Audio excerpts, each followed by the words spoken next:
10 yards off. He's the man who's meant to stop anything coming through the gap between the wall in the penalty area and the other couple of players on the edge of the penalty area. And what does he do? Leaps in the air and turns his back on it. So that is just poor defending, full stop. No, to be fair, that's football nowadays, isn't it? You know, I think when you look at free kicks and people are in the wall, the amount of times they turn their back as though they don't want to get hurt. Yeah, I mean, the point was made by Marco in the week, wasn't it? You stand there and you take it. If you get it in the face, you get it in the face. That's right. So. And just one on Birmingham as well. We know Alex Pritchard not available, but who has Tony Mowbray selected, Barnesy?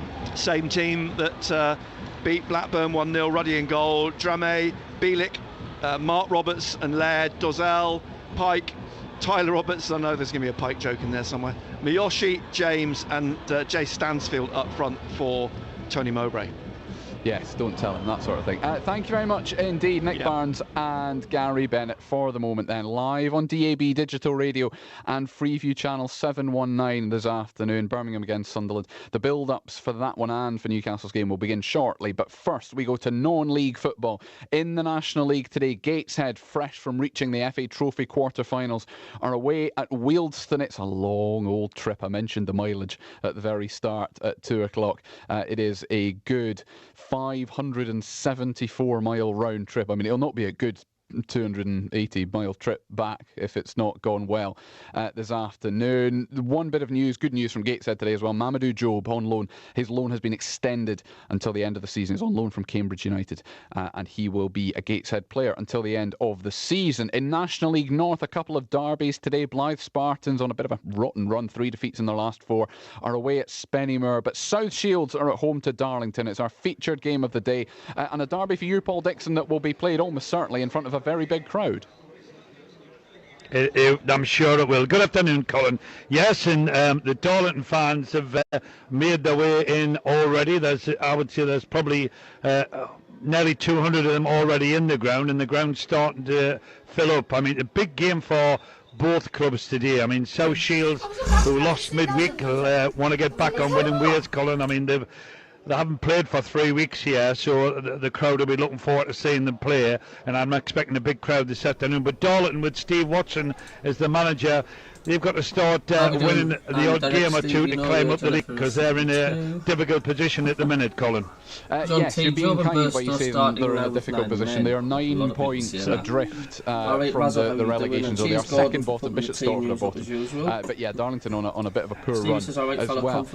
South Shields can still make the playoffs. They're only 3 points outside it, but they had a brilliant start to the season, then a really poor run in the middle of it, and now we're into kind of the final third.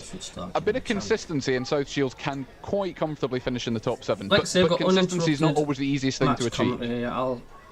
Well, it's not, but you're right, that's what they need to do. They need to pick the baton up today. I mean, they should beat Darlington today, but we've said that many times with South Shields, and sometimes they let you down. But if they want to be in the playoffs, they've got to start with a run today, or with a win today, and then get on a run. They really have.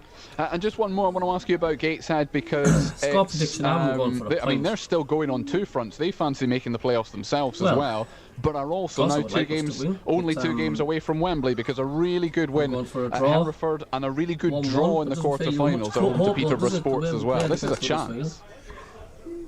Well, a real chance. I mean, I'm just sitting next to Mark Carruthers here, and we've just been talking about Gateshead and saying they need to now go on a really good, wonderful performances, and one today going to Wealdstone really need 3 points. Are they capable of doing it? They certainly are.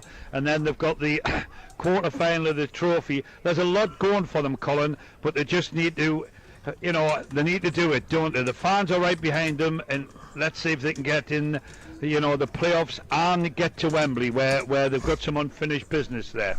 Haven't they just? Paul, thank you very much indeed for the moment. And Paul Dixon, who will be at South Shields against Darlington this afternoon, our featured non-league game of the day. We'll talk to him at half-time and at full-time. Elsewhere in the NPL Premier Division today, Morpeth are away at Guiseley. In the East Division, it would have been a cracking game between Carlton and Hebburn, 8th against 4th, but that one has been postponed. It is, though, still set to be a really good game between 6th and 2nd. Concert at home to Belper Town in that East Division. Ashington are at home to Cleethorpes as well, clinging on to playoff hopes, only just Ashington, but a good run from them might get them back up there again. And Dunstan, who are very much in pursuit of Stockton at the top of the table with an extraordinary number of games in hand, but they are away at Liversedge this afternoon. In the Scottish Lowland League, Berwick Rangers at home to East Stirlingshire. Doesn't feel like that long ago since that was a Scottish League 2 tie, but there we are. A Lowland League fixture, Berwick Rangers against East Stirlingshire. We will do our local football roundup as usual at 5:45. Back up to the top of the pyramid, because there was an early game in the Premier League that has Liverpool now 3-1 up at Brentford. They were 1-0 up at half-time to Darwin Nunez. 2 goals in the second half from Alexis McAllister and Mohamed Salah put them 3-0 up. Ivan Toney, formerly of Newcastle United, got one back for Brentford. They're into the final 6-7 minutes of that one, though, and Liverpool 3-1 up. A game in the Championship as well. Leeds now 2-0 up at Plymouth, a game that also kicked off at 12:30. Wilfred Gnonto in the first half, Gini Rutter in the second. A reminder that Southampton won 2-0 at West Brom last night, and getting back to winning ways. Southampton, that's now just one defeat in 27 games in all competitions for Southampton. And the defeat came in midweek, but they are back in the promotion hunt again. In the Women's Super League, Arsenal are now 3-0 up on Manchester United. That one kicked off at 12:45 after Manchester City beat Chelsea 1-0 last night to reopen or reignite, I suppose, the title race. Arsenal's 3 goals, a Maya Letitia own goal, Chloe Lacasse and a Kim Little penalty. They were 3-0 up at half-time. They've only just started the second half there. Other local fixtures across the weekend, sticking with women's football actually, 2 games in the Championship tomorrow. Durham, who are away at London City Lionesses, just 1 win in the last 6. Durham, London City Lionesses, who lost 4-0 to Arsenal in the Conti Cup quarter-finals in midweek. That one is a 12 o'clock kick-off in the capital tomorrow. So too is title challengers against the bottom club, Sunderland at home to Lewis, and need a win, should win on paper, but it never quite works like that if they want to keep their title hopes alive. What a championship battle it is going to be in that division in the last 5 or 6 games of the season. But Sunderland at home to Lewis at Eppleton at midday tomorrow, and Newcastle United at home to Derby County at Kingston Park in the National League Northern Premier. 2 o'clock kick-off tomorrow. Newcastle United 7 points clear at the top of that division. To basketball then, and talking of Newcastle Eagles, men were 92-80 winners on the road at Plymouth City Patriots last night. A 3rd win in a row against Plymouth, who are bottom. Ricky McGill with 27 of those 92 points for the Eagles. Today in the WBBL, the bottom 2 take each other on because Durham Palatinate are away at Cardiff Met Archers. That one tips off at 3:15. Tonight, the Eagles women are at home to Leicester Riders, and then tomorrow they are away at Nottingham Wildcats at 5 o'clock. They're smack in the middle of the table, the Newcastle Eagles. They need to close the gap, really, on the top 5. In Rugby League, Newcastle Thunder are back in 1895 Cup action at 3 o'clock tomorrow. They're at home to Wakefield. They've had a couple of very, very heavy defeats to start their season, Newcastle Thunder. One in that competition, one in the Challenge Cup as well. Tomorrow would be a very good time to get a first win of the season on the board. In ice hockey as well, in North Division 1, I should say, Whitley Warriors at home to Blackburn Hawks. It's a very, very tight division, that one. Still very much in playoff contention, Whitley Warriors. In snooker then, to the Welsh Open after quarter-final wins yesterday. Gateshead's Elliot Slessor and Gary Wilson from Wallsend both into the semi-finals. Elliot Slessor taking on Martin O'Donnell as we speak. He won the opening frame, he then lost the second, so it is 1 frame apiece, 1st to 6 in that one. Both Slessor and O'Donnell going to reach, or one of them, sorry, I should say, is going to reach a first career ranking final. And then at 7 o'clock tonight, Gary Wilson takes on the multiple world champion John Higgins. Both of those matches, including Elliot Slessor just now, live on the iPlayer and the BBC Sport website and app. The final, wouldn't it be great if it was an all North East final? That is tomorrow evening.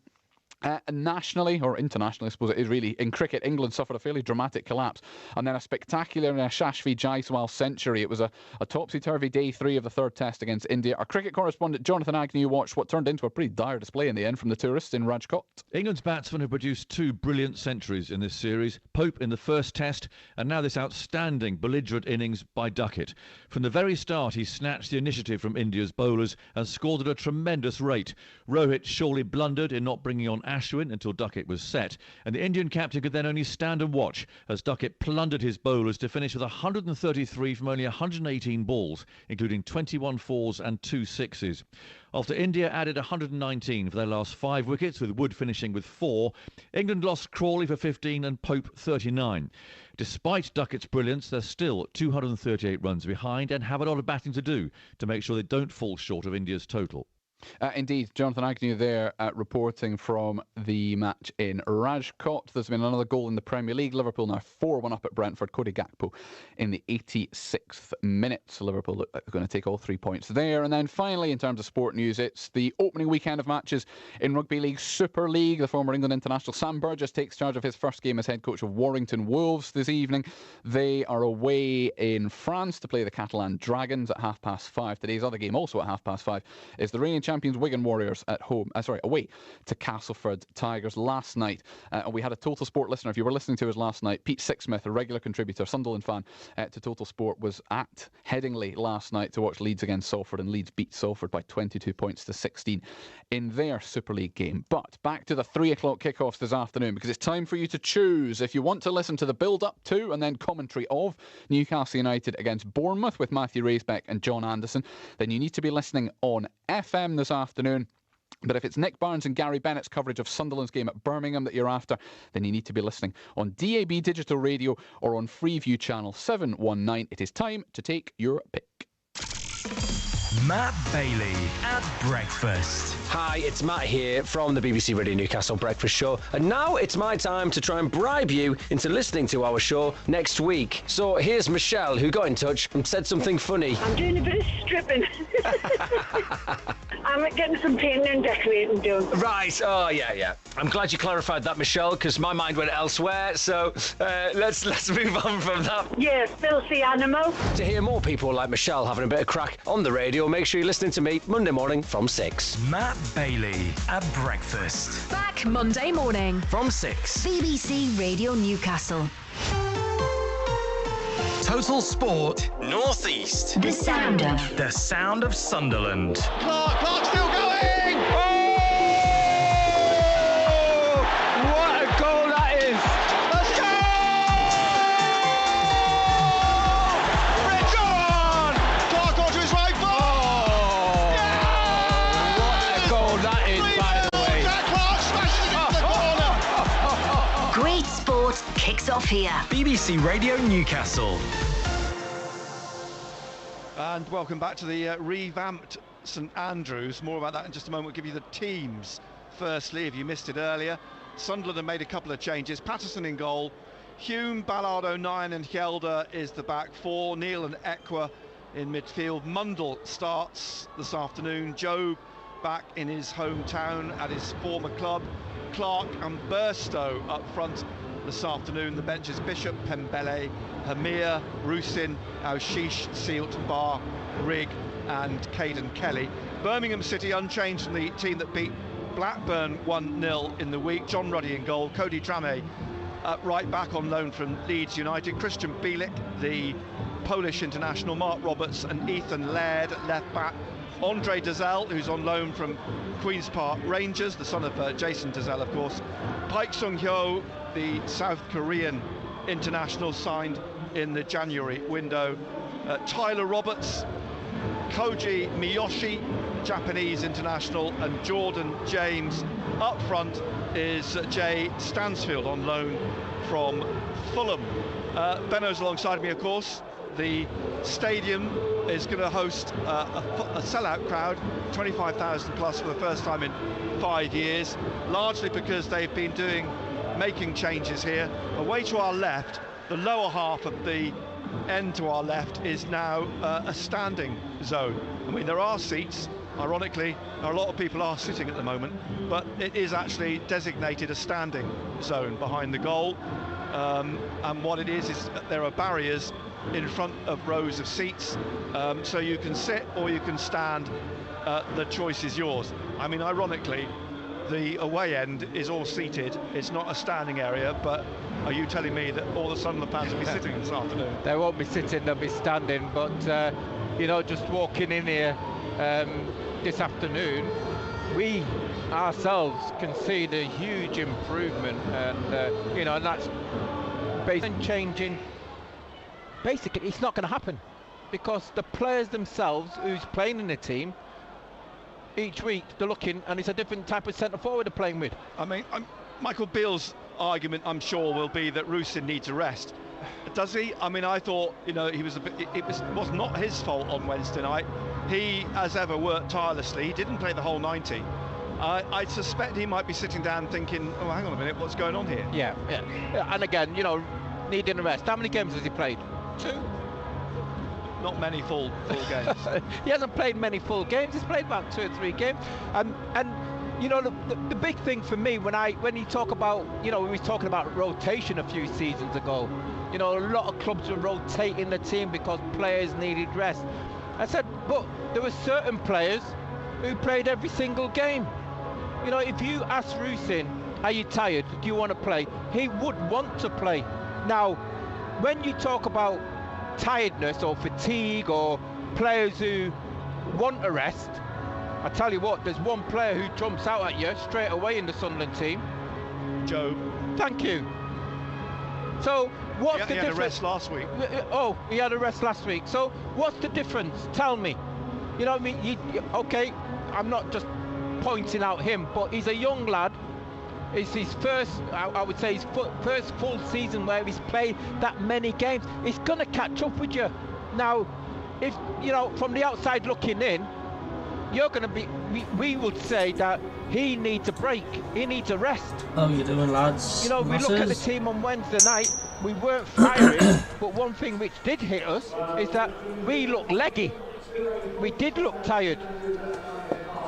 Now, hopefully, we'll be able to find that extra energy. But again, going back to Rusyn, it's no good that he's playing 1 game, 2 games dropped, 1 game, 2 games dropped, and it's no good for Burton. It's no good for any striker. They need a run in the team. We'll hear from Michael Beale, we'll hear from Tony Mowbray, we'll hear from Trey Hume before 3 o'clock. The weather forecast is for rain from 3 o'clock. There's a yellow weather warning for the west of England and Wales, so I suspect it's on its way. I felt a few drops half an hour ago when I was down at the pitch side. There's going to be fireworks here today. There's going to be fireworks. There's going to be a rain of goals. There is literally going to be fireworks. There is. Yeah. Okay. And who's that between? Is that between Tony Mowbray and Michael Beale? I was down in the corner, and there's the men from the fireworks company. The giveaway was they've got blah blah blah fireworks. Good show last night. It was quite fun, wasn't it? Shirts. Fantastic. And I can see the canisters down by the. I tell you what, brilliant. I watched it back this afternoon when I was at Birmingham. I started singing. I thought it was hilarious. Romain Mundle comes in for Bar. As you mentioned earlier, talking about fireworks, he was a little fireball when he came on Huddersfield. Yeah, he was indeed. All right, Dave. He was full of energy. Hopefully he's full of energy this afternoon. So let's go back on the ball, see what he can do. Chat and sound is good, yeah, the sound is glimpse good. we had of him, he seems as though I see we've got that young winger pace. from He wants to get at full-backs, and we're just looking at the end product. Just before we hear from Michael Beale, one more thing. Dan Ballard and Luke O'Nien are both on 9 yellow cards. Tony Mowbray knows the pair of them inside out. He knows Luke O'Nien's character inside out. He, I'm sure, will have a word with someone. Hope you haven't got O'Nien, especially any being plastic on that Saudi Geordies on your stream. I found out the thing he is, was Nick, from Glasgow. if you was playing and you're playing against Luke O'Nien, Newcastle. one thing which you would be doing, his English team, you wind him up. My God, very sad, says Daisy. That's what you would do. Derek, at least you're playing pitch against and him, you have a quiet word in his ear, you just wind him up. Two up front, last. Sure, Daisy's good news, two up front. Derek says Clark. I know that for a fact he would bite. With the atmosphere that there's going to be here today, headless chicken. With what's at stake for Birmingham, they're only 6 points above the bottom four. Carrie delighted we are playing to the front, thank God. Sunderland point from the top 6. Jack, Stevie Carras from Edinburgh and for electric. Stars Trouble. Not the brightest, are you? It's fueled, isn't it, by the fact it's Tony Mowbray. It's fueled. Julian Gonzalez, hi Cabby. Yeah, the lads would have come in, seen him, shook his hand. Welcome Julian and welcome everyone. Hey, you put that to one side. Once that whistle goes, you forget about Tony Mowbray. But one thing, what he will be telling the players, that thumbs up button if you can. Just give it a. They're going to make a meal like of it. Mark my words, if there's a challenge, they're going to try try to get him booked. Burstow likes Prince Andrew. Incidentally, it's Lent, so Tony Mowbray won't be eating chocolate at the moment. Anyway, did you bring him some chocolate? Someone's just said Burstow's like Prince Andrew, he doesn't sweat. There you go. Be nice to him. He's gone now, his history. His history, you don't need to bring any chocolates for him. I've not, someone else has got the chocolates. Somebody else, I'll tell you what. Tony, here's some chocolates. Oh, fantastic for what you've done at Sunderland. And hey, out of the window. Do you want a lift home? Let's hear for the first time this afternoon, not from him next to me. Let's hear from the Sunderland head coach, Michael Beale. Firstly, any news on Patrick Roberts? Has he had a scan? Do we know how serious the injury is? The scans today, it's the other side to the hamstring he did earlier in the season, but it's very similar. So it's obviously a real sore one for us to take, because we tried to manage his minutes, and we're managing a calf, and then we've managed to get a hamstring. So it's horrible for Paddy and the team, to be honest. It is a big blow. I mean, there's no doubt. I mean, especially when you look at the makeup of the team. I've got a funny feeling. The absence of Patrick on that right-hand side is significant. I think he'll be away this summer. Yeah, look, since I've come, he's not been available much, has he? And so we've lost a big asset. And you've seen, obviously, at the weekend, I thought he was very good, and then he came on the other night and created a couple of big moments for us. So it is a miss, but it's a big chance for Romain to step up now. Abdullah's played well in that position as well, so we'll find a solution within the squad, I'm sure. Have you done the autopsy on the game on Wednesday night? There were a couple of issues that you sort of highlighted afterwards. One is robustness. I think Sorba Thomas came out and said that they knew they could bully Sunderland. And the other was the set pieces. You were talking about conceding goals. Are we playing in our red and white strip today? Well, look, the first comment we don't like, and we'll have to take it, because if that's what people feel, then we're going to have to get rid of that thing. Teams are thinking they can run after us and press us and be aggressive, and we're not up for the fight. Well, then we have to respond to that for sure. It's interesting, teams don't want to play a football match with us, for example. They want to get up and at us, and I think they've undersold themselves there. I think they were decent on the night, and so they went away with a 3 points. So we'll leave that game where it is. In terms of the set plays, that's where the big issues were we faced the other night. They've hit the post and had one off the line, offset plays as well, and it's an area that we're going to have to improve on. I think everyone can see that. The makeup of the team might help us as well in terms of some of the players that we maybe pick that will help us be bigger and stronger in those areas, and it's a matter of everybody's focus and concentration. But it's not that, it's in both boxes as well. We get more corners than we give away. We probably get as many free kicks as we give away as well, so we need to be more potent in both boxes. I mean, generally speaking, you've not got an issue in defence. I mean, you don't concede many goals, and you've got some continuity there, if you like. And part of that continuity is Luke and Dan, but they're now both on 9 yellow cards, and I know you've spoken about the chances of them actually reaching the amnesty without getting a suspension is probably quite narrow. Yeah, definitely. Certainly in the way the second half was played, when the game's open and and people have to play 1v1. What we don't want to be doing is chasing games of football. Where'd you work at? I suppose that's where my frustration is with the goal we concede the other night, because not everything's going our way. It won't always go our way in the Championship. Huddersfield have come, we're the away team. There's an element of, in the first half, you have to you have to compete in the duels. We could do that better, but at 35 minutes to concede off that set play when we'd had one or two openings ourselves, it's disappointing. Then we're chasing a game, and then the game looks very open and not how so you're we not want dealing it with to the look. drunks coming in with We're still a team that goes away from home and has the lion's share of possession and the same amount of shots and opportunities, and we come away, and that's why the focus has to be on the set play, because it's an isolated moment in the game where I think any team in the world can be good at it. So it's important that we are, and at the moment we're not good enough.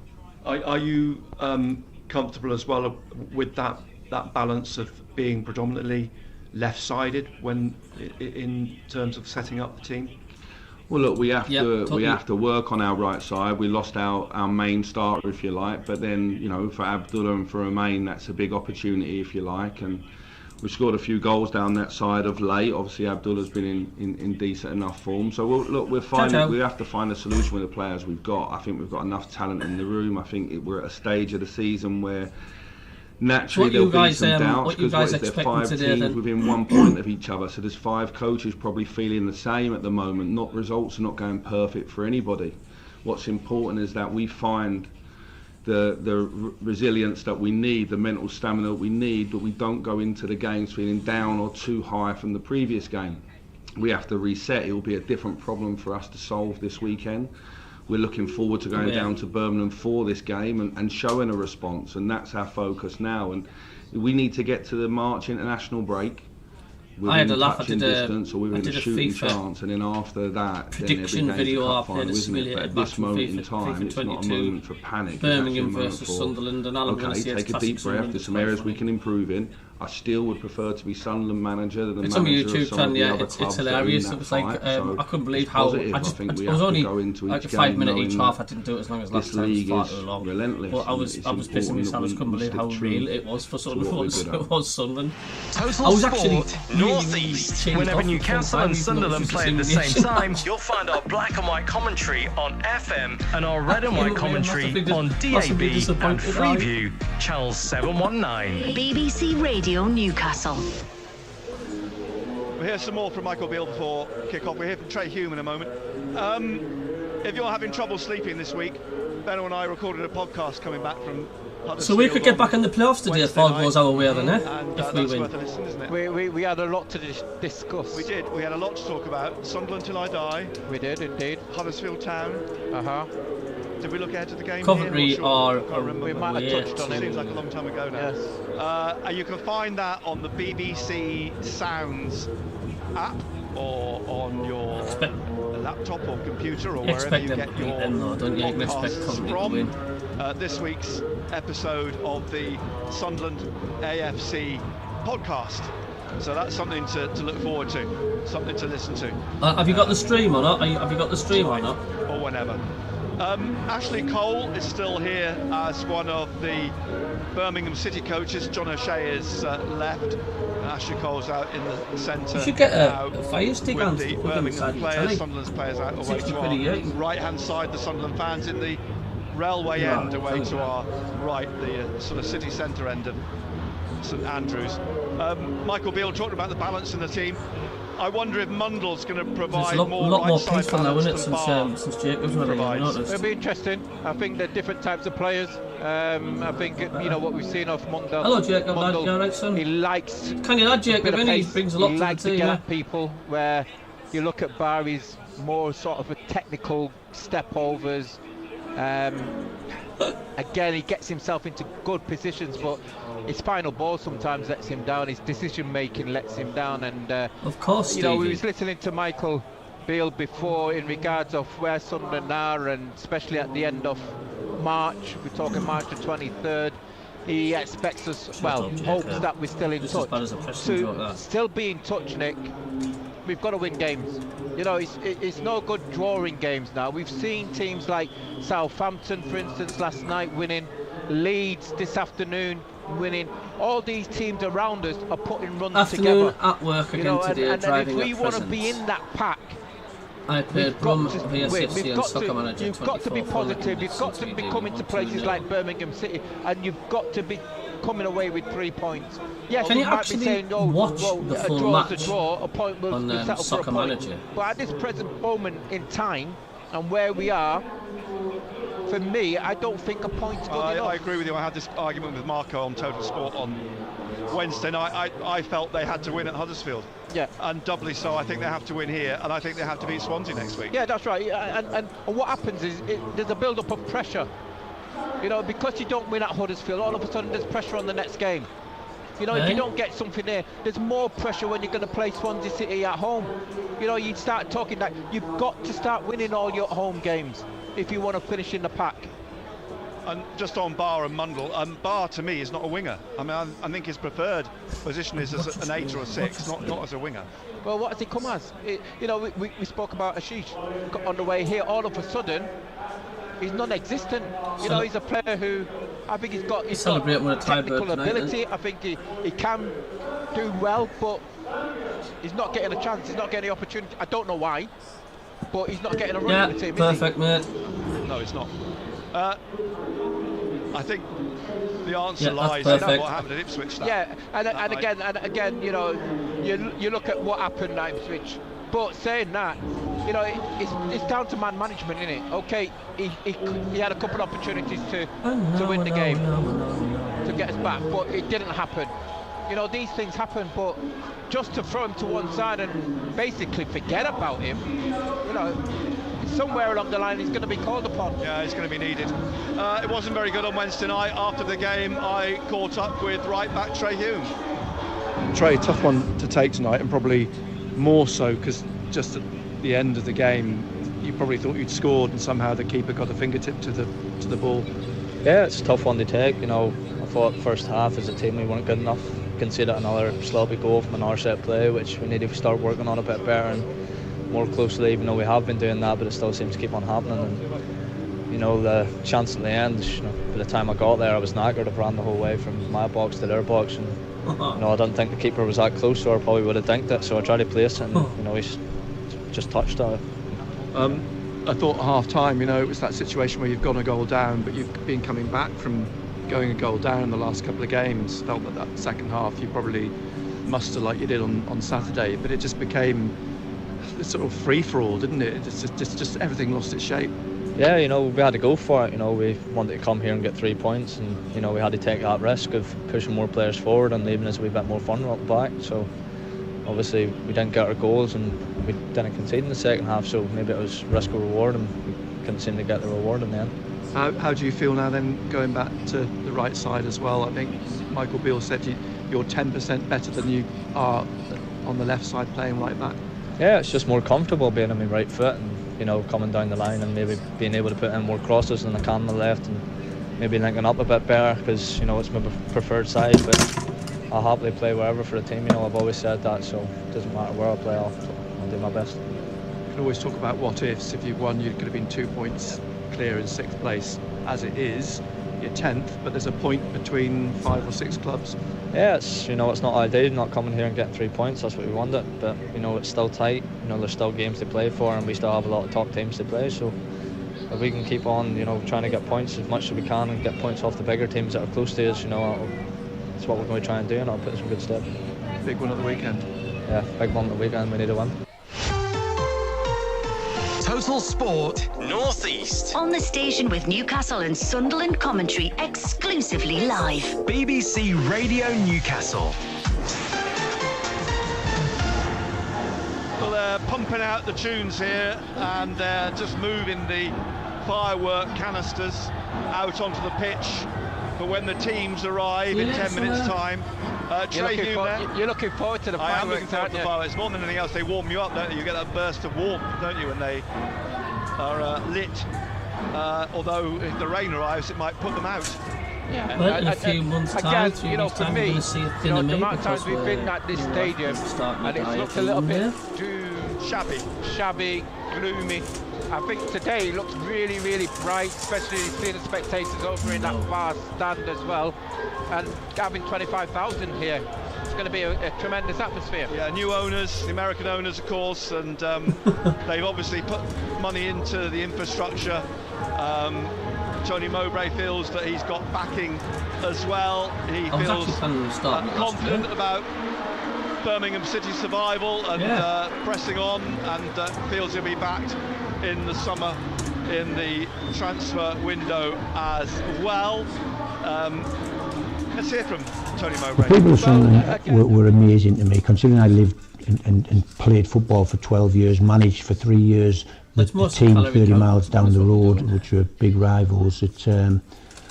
The people of Sunderland supported me amazingly well, and hopefully we give them a team that they enjoyed for 15 months. You know, tried to win games, tried to score goals, tried to be aggressive and play on the front foot, and had some wonderful talented players like Sir Clark and Roberts and players like this, but young players coming through. I mean, I have to say the recruitment at Sunderland has been very good, you know, over the period. and they've got some good footballers, and so. But no, I've been in the game a long time. My total allegiances are to the Blues, and we will be going out there to try and win a football match at the weekend, and make life as difficult for Sunderland as we can. Sunderland's a Sunderland fan. You know, unfortunately for them, hopefully send the supporters home on a long journey back to the northeast without any points. Total Sport Northeast. BBC Radio Newcastle. Apologies for the level of the music, but actually the quality that was naughty from Anthony. This is the sort of thing. Emma is pressing the buttons and she's twiddling the knobs today in the studio. This is Emma's sort of music, isn't it? Is it? Emma, this is your sort of music banging out here. I don't know if she can hear us. Anyway, here we go. It's what's this now? Oh, this is a bit better. Anyway, you were about to say something when Tony Mowbray. Yeah, one player which we haven't mentioned is the lad Stansfield who's playing. Yeah, Jay Stansfield. Who's a player who was linked to Sunderland, but he chose to go to Birmingham City. Well, there was actually a good reason for him doing that. I don't know if anybody knows the history of Jay Stansfield, but his father Adam was a player at Exeter City. He sadly died of cancer 10-12 years ago. Yep. Jay was born in Devon. He played for Exeter. He started his career with Exeter City, and he's very, very close to his mum, obviously as a result of his father's death. And he moved to Fulham. His mother moved to London, and basically any move that Jay makes, I think, has to accommodate his mother. And Birmingham's only an hour or so away from London, so it's an easy journey for her to make. Likewise for him to make back home. So it was always going to be a long shot that he would come to Sunderland. Yeah, so he's a player to keep an eye on. What I've seen of him, he's bright, but it's how we go about the game, Nick. You know, we've got to make sure that we start on the front foot this afternoon. He's got 9 goals this season, 8 in the Championship, so there's no doubt there's something about him. Yeah, he'll be a threat there. 10 minutes away from kick-off. 2 changes for Sunderland. Mundle and Burstow come in for Rusin and Barr, but both of those are on the bench this afternoon. Birmingham City are unchanged. Ruddy in goal, Drame, Bielik, Mark Roberts, Laird, Dazelle, Pike, Tyler Roberts, Miyoshi, James and Stansfield. Lucas Czukowicz is on the bench as well, former Middlesbrough striker. Gary Gardner as well, brother of Craig, and Craig of course is the director of football here. Director of football, yes. So there's a lot of links between the two clubs, you know, going back over years. I'm looking forward to the game, and I think, you know, Michael Beale and the players, I would imagine he's had a few words with them and see if we can get back on track. I think the point was being made, I think Ian Clarkson, the former Birmingham captain who was on Total Sport last night, making the point as well with you, that this will be more of a football game than it was at Huddersfield on Wednesday. Yeah, definitely so, you know, and we all know what Tony Mowbray team's all about, you know, and he'll know Sunderland inside out as well, so he knows where their weaknesses are, he knows where their strengths are. But again, you know, the players which he's picked today, especially Tony Mowbray, you know, they'll be technical, they'll want to get on the ball, they'll want to pass, and you know, for us, maybe if Michael Beale, can we press high up? Can we win the ball higher up the field? I mean, we'll hear Michael Beale's take on this in a minute.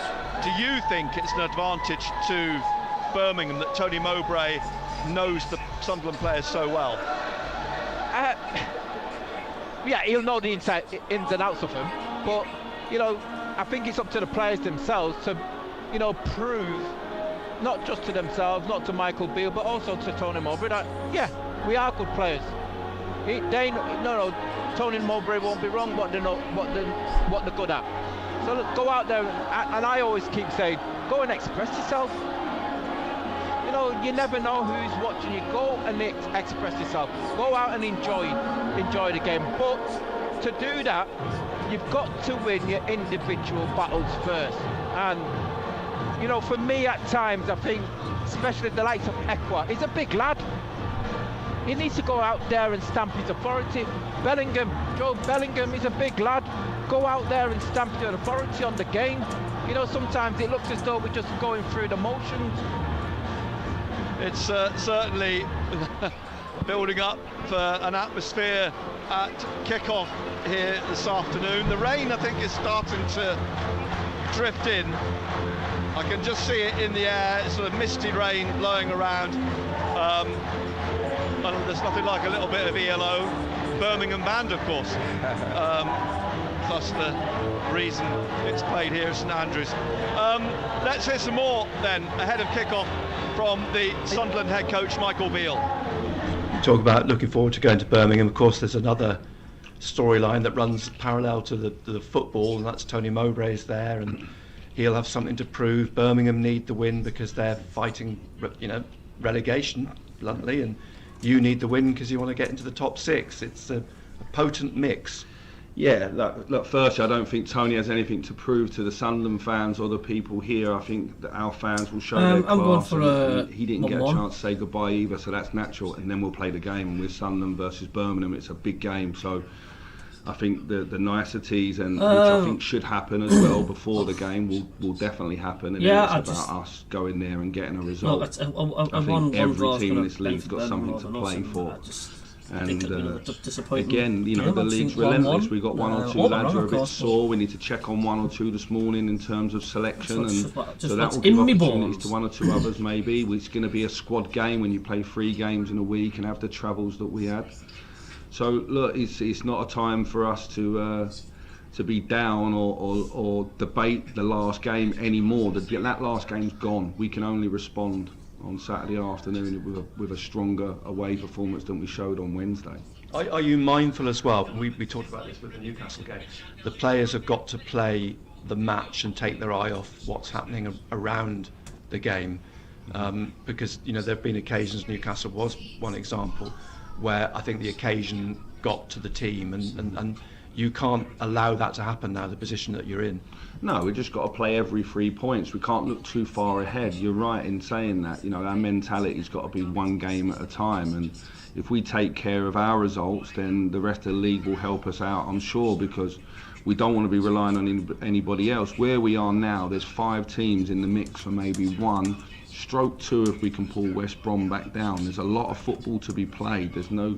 We don't want to get too high or too low. After a win, we think we fixed everything. After a defeat, it's horrible. I think our team needs to constantly refocus. Each game's a different challenge. The Championship is very much a Pandora's box in terms of styles and the way the games are played, and the form guide often goes out the window, certainly at this time of the season. The most important thing for us is that our mentality, our attitude and our energy are spot on every single game.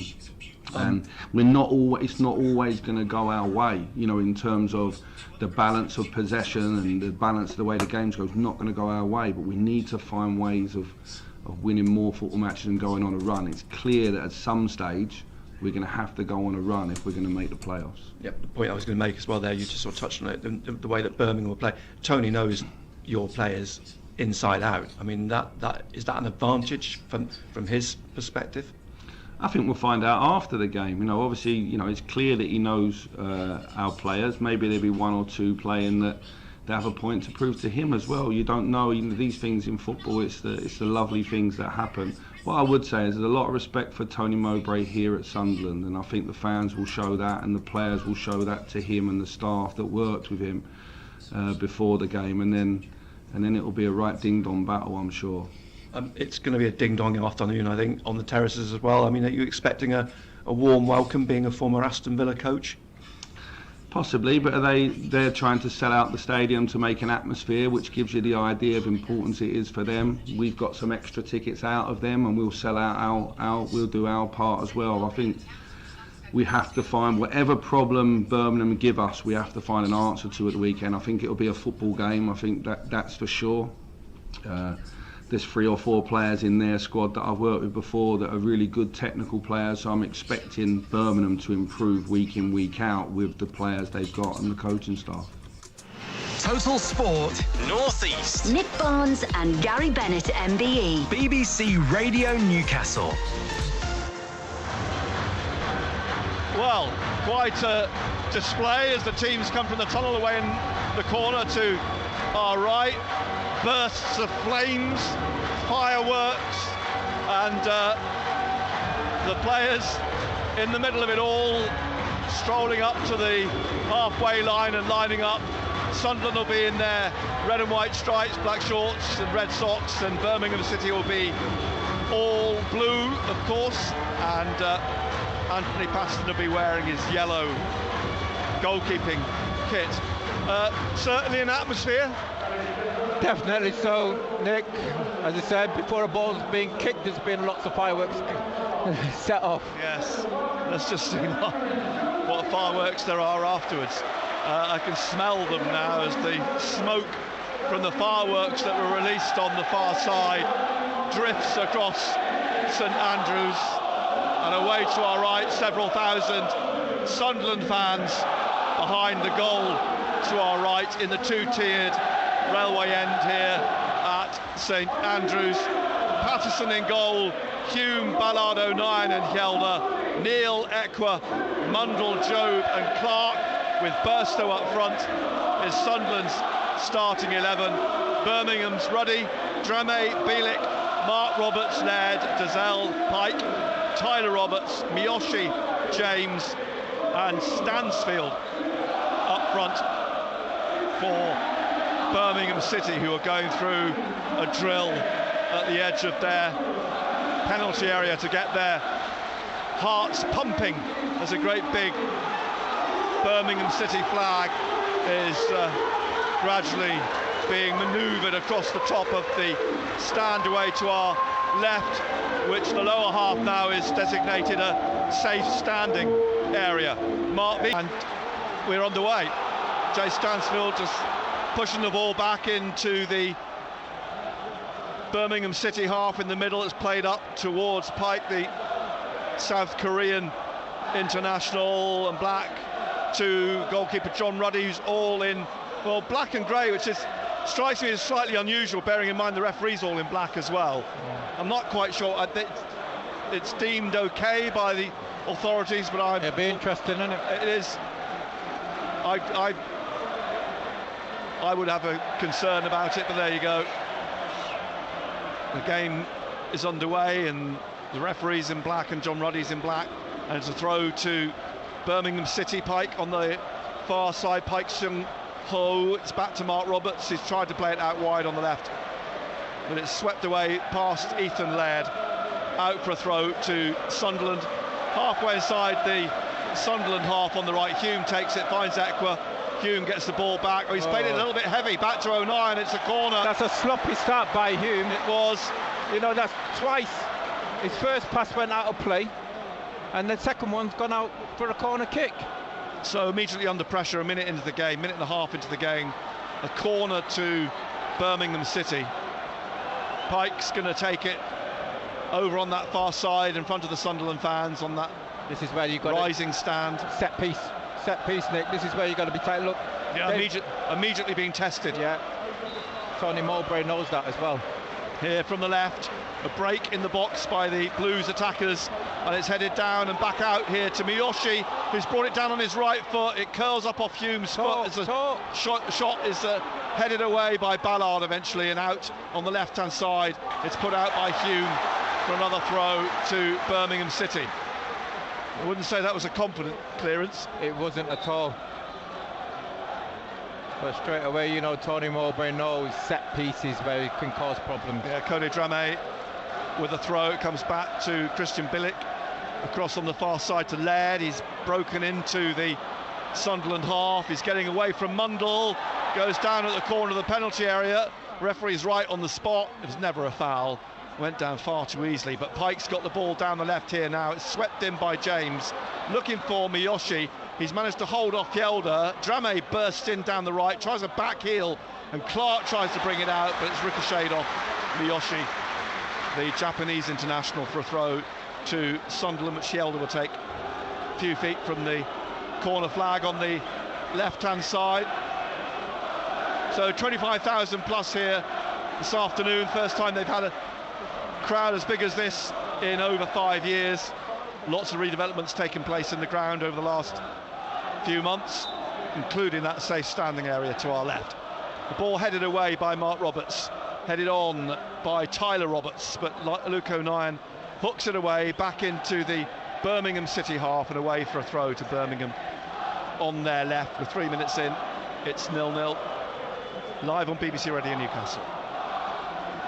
Back to John Ruddy, 37 years old now, the Birmingham City keeper, signed from Wolves 2 years ago. Out to Laird on the left wing, being forced back here by Mundle, who's got the ball, and he's taken Laird on, and the ball not behind for a goal kick. Good pressure. He's energetic, Mundle. He certainly got himself involved early on. And that's what Michael Beale's saying, press high up, let him kick it long. Burstow at the edge of the penalty area. Ekwa's urging Mundle to push on. The kick from Ruddy out to Laird on the left wing. He gets it away from Mundle, forwards to Jordan James. James inside, just inside to Tyler Roberts. Roberts gets away from Joe. He's tripped up, as you know. The referee hasn't given the free kick. And it will roll back to O'Nien on the goal line, and he passes it across the face of Jay Stansfield to Dan Ballard, and he's passed it out now to Hjelde, who's caught by Miyoshi. It's a free kick to Sunderland, and Hjelde taps it back to Ballard, to O'Nien. A pair of them on 9 yellow cards. Here's Ballard, and closed down by Stansfield, plays it to O'Nien, and O'Nien back across the penalty area to Ballard, out to Hjelde. Miyoshi comes to close him down. Hjelde pushes it back to Ballard under pressure from Stansfield, sweeps it out to Ekwa wide on the right wing, pushing it up now for Hume. Hume trying to get away from Pike down that right touchline, but it's rolled out. It's a throw to Birmingham. 0-0. It's interesting when you're looking at both teams. You know, Birmingham are pressing high up as well. You know, not allowing Sunderland to play out. Burstow trying to put pressure on Ruddy, who passes the ball to Mark Roberts, out to Miyoshi, given away to Hjelde, and Hjelde's tripped by Stansfield in the Birmingham half, left of midfield, so it's a Sunderland free kick. Here's Joe, back to Ballard, Ballard to O'Nien, forwards to Mundle on halfway, back behind him Ekwa looking for the run of Clark, but it's up towards Jobe, who heads it down to Clark. Clark now in the penalty area, onto his right, a block by Mark Roberts. Laird, it just got a little bit stuck under his feet, but he's managed to take it away on the left side of the penalty area, and eventually out. It's a free kick to Birmingham on the left wing. 6 minutes played. Birmingham City 0, Sunderland 0, live on BBC Radio Newcastle. Christian Bielik will take the free kick. Burstow looking to try and intercept if it is played back, but Ruddy comes out eventually. The goalkeeper to take the free kick for Birmingham, and all the players drifting towards that far side in the Sunderland half. Ruddy drives this forwards down that left side. Tyler Roberts goes for it, O'Nien heads it away. Burstow tries to put a foot through it, Laird nods it down. Tyler Roberts trying to get it on, but Hume's headed it back to O'Nien, who hooks it high in the air up towards the halfway line. It's nodded down by Pike to Cody Dramé. Just a stretch for Tyler Roberts at the edge of the Sunderland penalty area, and it's back with Patterson, who rolls it to Ballard, and Ballard plays it across the penalty area again to O'Nien, and O'Nien under pressure from Tyler Roberts plays it to Hume, who plays it back to Patterson, rolls it to Ballard, and Ballard bringing this out, about to be closed down by Andre Dazelle. He's not actually I don't think he's touched the ball yet, Dazelle, but he's in front of Jobe. It's played to Clark, slipped inside to Dan Neil, and this might be Dan Neil's first touch, and down the left to Mundle. Mundle now looks to roll the ball into the penalty area, easily blocked by Mark Roberts and cleared, and it drops into the Sunderland dugout. Positive. Yeah, and you just see Mundle, he's straight from the right hand side onto the left, trying to get on the ball. Throw from Hjelde in front of Michael Beale, comes back to Dan Ballard, across to O'Nien. O'Nien being closed down by Tyler Roberts, just turns the ball behind him to Hume on the wing, and he's played it back to Anthony Patterson at the edge of the penalty area. Rolls it across to Ballard forwards to Dan Neil at the edge of the D. He plays it to O'Nien in midfield on the right. Job screaming for it. It's played down the line for Hume. Hume now needs to provide a good cross. It's not a good ball in. Comes off the ankle of Billick and out on the left to Jordan James. Looking for Dazelle. Job's on his shoulder. Dazelle plays it back to Laird. Laird forwards to James. Looking to get it to Stansfield, but intercepted. Neil through to Ekwa, now to Burstow, but he's rolled off the ball by Bielik. And now with Laird, Ekwa's on his shoulder, but back to Ruddy. He kicks right up over the halfway line. Ballard nods it across to O'Nien, and O'Nien plays it back to Anthony Patterson in his yellow, plays it wide to O'Nien. O'Nien now wide on the right, almost on halfway, looking for the run of Burstow. Bielik will get in front of him and play it back to John Ruddy, and it's passed out then to Mark Roberts. And Mark Roberts, Dazelle's asking for it, but Mark Roberts is going to go here wide to Cody Dramé. And now back to Mark Roberts, and blocked by Joe at the edge of the area on the left-hand side. Joe dribbling into the penalty area now, trying to work it past two defenders. Has to pull it back to Hjelde. Should have perhaps crossed first time, but he's played it down to Job on the left-hand side. A stab at it by Dramé, but Job's got into the penalty area, pulls it back, and it's turned round the post by Ruddy. Good play. I think the ball back to Hjelde was a little bit too firm for me from Bellingham, but good play. I think Job's on a mission. Well, you've seen what the supporters think. Yeah, he wants to prove something, doesn't he? Yeah, he does. Which is good. Yeah. The corner on the left will be taken by Clark. He's got Mundle on this left-hand side, but he's, I think, going to swing this in. No, he plays it short to Mundle.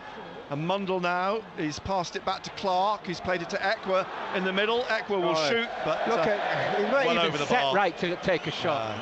You know, you look at the body language, he wasn't shot right. Stansfield's down on his knees. I wonder what the issue is there for Birmingham. He's got back up now after the referee comes across and has a word. The referee's blown, pointing back at John Ruddy, who's standing with his arms outstretched as though he's praying. I think he possibly wanted a ball. They've now found him one. Stansfield again is bent double. The referee has allowed play to go on. The goal kick short to Mark Roberts, to Dazelle.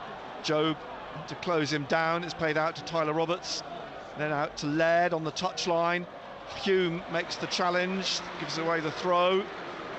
Halfway inside the Birmingham City half, 11.5 minutes almost played. Birmingham 0, Sunderland 0. It's a trip to Ipswich for Tony Mowbray next weekend, and Clark's just won a ball at the edge of the Birmingham area. He's tried to take it to the goal line and pull it back. There's nobody there. But Miyoshi clears. Job was at the back of the area, but you're right, there was nobody in that zone where the ball was pulled back to. Burstow was in the 6-yard box and Job was too far back. Throw to Sunderland. Hjelde takes it back to Ballard on halfway. Stansfield closes him down. He plays it inside to O'Nien and out to Hume on the far side. Back into Dan Neil. It crashes off Pike. Neil trying to win it back, but it's been won by Tyler Roberts. But then Hume gets the ball off him. Rolls it to Ekwa. Ekwa now. Mundle down the right touchline. Mundle will come past Laird. Crosses, drives the ball in. And it's flicked over the bar by Burstow. Came on his right ankle. It's a great ball in by. It's a lovely ball in, but he couldn't get under it. Yeah, just behind him, I think. Yeah. And over the bar. It's a great ball in by Mundle. Nice early still. Cross, wasn't it? Yeah, that's what they're looking for. That's what you need, isn't it? Just slightly behind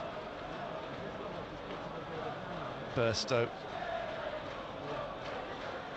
The ball in the air, drops on halfway, headed back by Pike to Dramé, back to John Ruddy, closed down by Ekwa. He manages to get it out quickly, passes it to Tell you what, Dramé. Clark's struggling, isn't he? It looks a bit breathless, doesn't he? He's got like he's running with a limp. Don't know when he would cross that ball. Picked up a knock. Ekwa's picked up a knock. He's down, but play goes on. Tyler Roberts carrying it on now. Michael Beale's not happy. The interception at the edge of the area by Job to send the ball back to Patterson. Not Ekwa, it's Mundle, sorry. Mundle was down on the floor. Yeah, it's Mundle, and he's got back up on his feet now. But that was excellent recovery by Bellingham. And then, you know, the question is, he's got to do that every game, hasn't he? It's not just because we're playing Birmingham City. You look at him and you look at his body language today, and he's full of it, isn't he? Yeah. He's full of energy. He's calling for it again to be played up to him in Burstow, and O'Nien's looking for a free kick. He's going to get that on the far side. Free kick, yeah. So free kick to Sunderland. Clark is spraying water on his left instep and top of his ankle, where he got caught. Here's Neil up to the halfway line. Neil still going. It's won back though by Bielik now to Dramé. Dramé, right corner of his penalty area, plays the ball straight to Dan Neil, to Hjelde. Hjelde now wide on the left. He just taps it back to Jack Clark. Clark inside to Mundle. Mundle now drives the ball in straight at John Ruddy. Tell you what, some power behind it, but straight at the keeper. What you've seen of him already, he's direct, he's positive, isn't he? Yeah. He's busy. So it is still 0-0. Bielik bring the ball out on the left. It loses it to Hume. Hume to Mundle. Mundle's got Bielik all over him, but Mundle's holding him off. There was a bit of shirt tugging going on by the pole, and then he's pushed over Mundle, but the referee's let it go. And Jordan James brings the ball out, looks for Tyler Roberts. Roberts is on the shoulder of Job. Job's going with him, tries to get his foot in, and then the ball comes through in front of O'Nien, but Job's penalised, bringing Tyler Roberts down. And it's a yellow card for Job, to the great delight of the Birmingham City fans.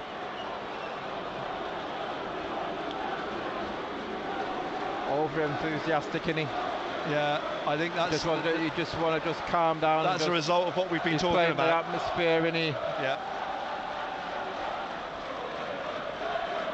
So 0-0, we're in the 16th minute. Pike and I think it's Miyoshi and Dazal over the free kick. Mundle on his own in front of them. Everyone lined up at the edge of the penalty area, and it'll be Dazal who whips it in with his left foot. And there was looked like Hjelde had a little push on the back of Mark Roberts, who's appealing, but no action as the ball's come out to Dan Neil on the left wing. He manages to get away from Jordan James, but gets it straight to Miyoshi, who slips it inside to Dazal, looking here for Mark Roberts, who stayed up, who plays it back to Pike in midfield, and he slips it through to Tyler Roberts, back to the South Korean, back again to Dazal, and then forwards to Miyoshi, and Pike looking for Laird on the left wing, and Laird now has got to come past Mundle. He's skipped round him. Laird getting towards the goal line, gets it back on his right foot, but Mundle, as you say, is stuck with him. Hume clears, Mundle heads it out, and it'll be Dazal who heads it on to Stansfield down the left of the Sunderland penalty area now. Stansfield, a block by Hume, throw to Birmingham. 17 minutes played, 0-0, live on BBC Radio Newcastle. Here's Mark Roberts in the centre circle, out to Dramé, inside again to Miyoshi, back out to Dramé, the 22-year-old loanee from Leeds United, no stranger to Hjelde on this near side. On the other side it's Laird, dribbling at Hume, taking him on, trying to cross. Hume gets a foot to it, it's a corner to Birmingham. Ethan Laird, former Manchester United defender, signed in the summer. And we'll be working on set plays, Birmingham City, that's for sure. Yeah, Pike's going to take this again in front of the bank of Sunderland fans.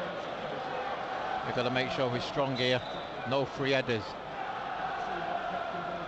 From the left then, an in-swinging corner It's headed away by Job. It's the edge of the area. Stansfield tipped over by Patterson. It was just dipping under the bar, and Patterson tipped it over. Great tackles there by Stansfield. You know, coming out of the air, taking that on the turn, but a good save by Patterson. Very good save. He must have been unsighted as well. So this corner from the right-hand side. Again, defend. And a body of Sunderland players in the 6-yard box. It's whipped in from the left. It's headed out strongly by Ballard, only as far as Stansfield, who lays it off now to Drame, who plays it to Miyoshi. And Miyoshi trying to get into the penalty area. He's tripped up right on the edge of the area. Right on the corner defend of the better box. than that. I think it was O'Nien who tripped him. He's walked away very quickly from the incident, Luke O'Nien. Yeah, it was O'Nien who caught him on the edge of the penalty area. So this free kick, 18.5 yards out, almost on the left corner of the Sunderland penalty area. So they've had to defend 2 corners, now they've got a free kick to defend. And it's Miyoshi and Andre Dazal, he's on loan from Queen's Park Rangers, Dazal, who will again stay strong, stay big, take the free kick. And it's going to be Miyoshi this time, and he's put it over the bar. Looking for the top corner, but a foot or so over. It's still 0-0 here at St Andrews. Live on BBC Radio Newcastle in the 20th minute. Patterson places the ball in the middle of his 6-yard line, taps it out to O'Nien. High up, aren't they? Yeah, they are. Yeah, look. Tyler Robertson, Stansfield, then Miyoshi, Dazal and Pike. Pressing high up. Out to Hjelde, closed down by Miyoshi. Has to play it up to the halfway line. Dazal pushes Clark down. Free kick to Sunderland on the left of their midfield, just short of halfway. We're almost halfway through the first half, and there have been a couple of chances at both ends. Here's O'Nien to Ekwa on the right, back to O'Nien. And certainly a bit more balance about Sunderland's lineup this afternoon. As you it's see played down the Birmingham right. are pressing high, aren't they? Trying to stop him from playing out. Look, it's played back to Ballard. Stansfield goes to close him down, forwards to Job. Mark Roberts on his shoulder. Job has to play it quickly out to O'Nien, and Hume back to O'Nien, forced to play it back again to Patterson. Patterson drives this out up to halfway, onto the chest of Cody Drame, plays it into Dazal. Dazal back to Mark Roberts on this right-hand side, and he plays it into the middle to Christian Bielik. Bielik forwards to Pike. To Roberts. Mark Roberts is robbed by Clark. Clark into the penalty area, tries to place it and does. Jack Clark scores at the 22nd minute. Great finish. Just places it with his right foot in the bottom corner. Mark Roberts' mistake. Clark penalised him, and Sunderland lead halfway through the first half, 1-0. What a great steal by Jack Clark, and that's what we said, Nick. Both teams are pressing high up. You know, we know how they want to play, and again, that was come through a high press. You know, all of a sudden the ball's being played across. Clark's nicked him, but you've got to say, what an excellent finish. I think he's struggling. He's struggling. He's sitting down in the corner. He's not happy, but what a finish in terms of that knock he took early. But a lovely finish from him. A very composed finish from Jack Clark. He still had quite a bit to do when he got in the box. You've got to say Mark Roberts was caught flat-footed. Yeah. But you've got to credit to Jack Clark. He's nicked him, but composure, confidence, players who scores goals for fun, just slotted it past Ruddy. Yeah, lovely finish. And Sunderland 1 up at St Andrews. Players taking a much needed breather down below us. Jack Clark, I'm just wondering about him continuing. We talk about Tony Mowbray knowing about the players.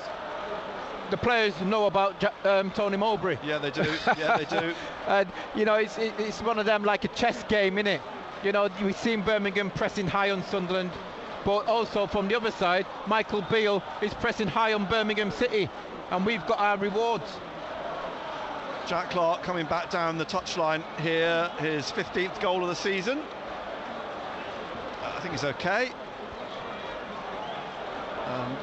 Takes a sip of water, but Sunderland then leading now into the 24th minute by a 1-0. Puts Birmingham on the back foot in a sense, because they have to commit themselves more to going forwards. Clark waiting to come back on. Here's Dozzell, lays it off now to Bielik, down the left to Laird. Laird is going to come past Mundle, slips it inside to Tyler Roberts. Tyler Roberts at the edge of the area, low ball, takes a deflection and goes behind for a corner. And Jack Clark's allowed back on now. It's a 4 Birmingham City corner. Concentration utmost now, having just taken the lead. They don't want to do anything silly from this Birmingham corner. All the Sunderland fans in good voice. The ball swept in by Dozzell, looking for James, headed out in the end by Burstow. Onto the head of Pike, who gets around, have a look around, and Jack Stansfield's wide here on the right-hand side, takes the ball on his chest. Done. It's knocked out by Hume. It's a throw to Birmingham City. And this comes back to Dramé. Dramé now back behind him. Mark Roberts into the centre circle, Bielik. And the 26-year-old Pole pushes it on to Tyler Roberts, the Welsh international. Wide to Ethan Laird. Laird being chased by Mundle down the left of the penalty area. Hjelde over there as well. Hjelde now will whip this away with his left foot up to the halfway line. At the moment, Hjelde's on the right, Hume's on the left. Yeah. And Mark Roberts is wrestling with Burstow, but the ball played back to John Ruddy.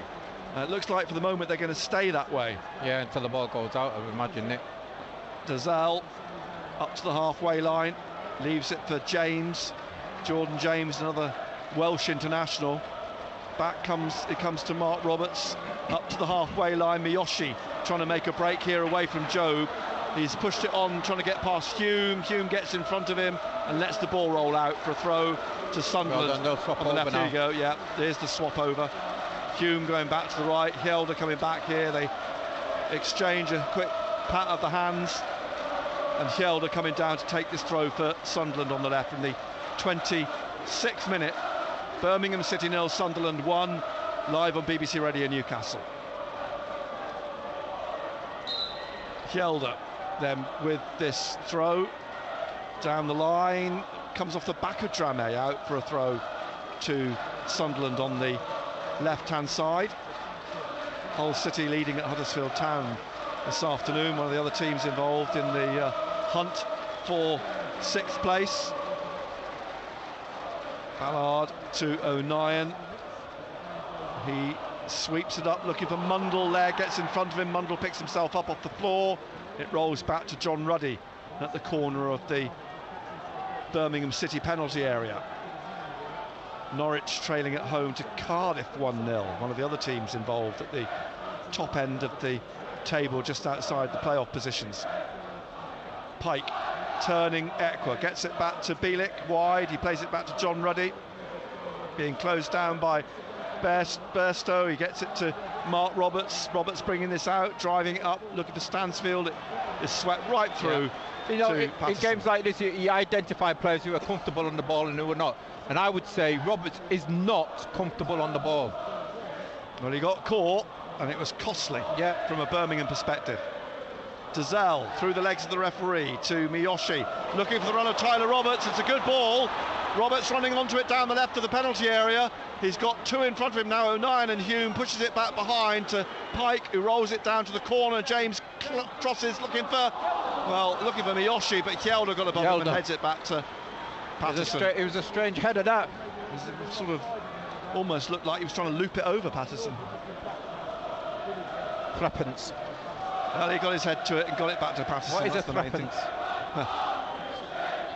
Patterson passes it to Ballard. Ballard closed down by Stansfield, passes it back to Patterson, rolls it across to O'Nien. Tyler Roberts goes to close him down. Long ball up to halfway, headed by Bielik, down to Pike, out to James, inside again to Tyler Roberts, through the legs of the referee again to Miyoshi. It took a deflection up off Dan Neal, I think, and Drame puts across the 6-yard box. Ballard puts a foot through it in the 6-yard box. Out it comes to Jobe, looking for Clark. Clark battling with Dozel, who pulls him down, and it's a free kick to Sunderland, which is going to be taken by Dan Neal. Jack Clark gets up to his feet again, pulls his trousers up. Yeah, Drame, that cross by him was an excellent cross. It was. Ballard to Neal, back to O'Nien on the right, the penalty area, out to Hume. Hume forwards to Ekwa, lays it off to Mundle. Sunderland leading 1-0 in the 29th minute. O'Nien stabs it up to Jobe and Burstow. Burstow plays it out to Ekwa. Jobe's made the forward run. Ekwa's on halfway, on the right of the centre circle, slips it through to Jobe, who finds Mundle. Burstow's making a burst into the penalty area. Mundle's still going, goes down at the edge of the area, no free kick, and he's won it back, Mundle. Handball, yeah, and a free kick to Birmingham. And this is just outside the Birmingham City penalty area. Ruddy comes out to take it.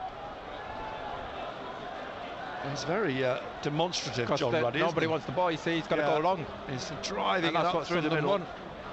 And O'Nien flicks it back with his head to Patterson, who scoops the ball up in front of Jay Stansfield, rolls it out to Ekwa eventually. Now Jobe, Dozel behind him, slips it through the legs of Pike to Dan Neal.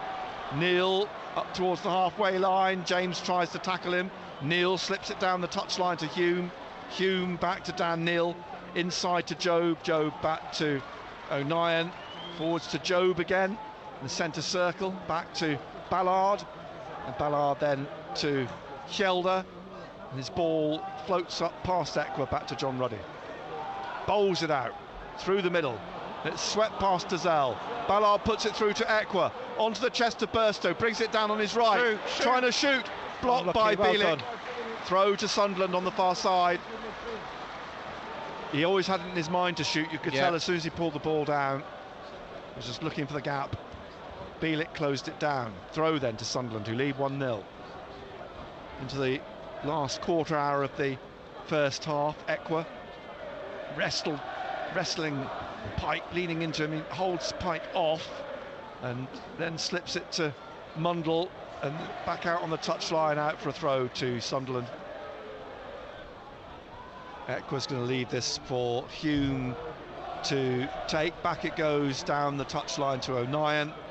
O'Nien inside, the forwards to Neal, and Neal twisting away from Stansfield and Tyler Roberts, back to Ballard. Hjelde now just left of the centre circle, out to Jack Clark here on halfway, back to Hjelde and to Ballard. Ballard to O'Nien.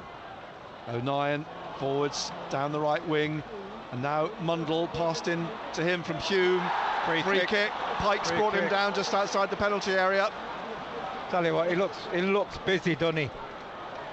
Mundle. Middlesbrough, there's a yellow card for Pike. Middlesbrough taking the lead at Leicester. 1-0 to Sunderland. Free kick in a good position here in the 32nd minute.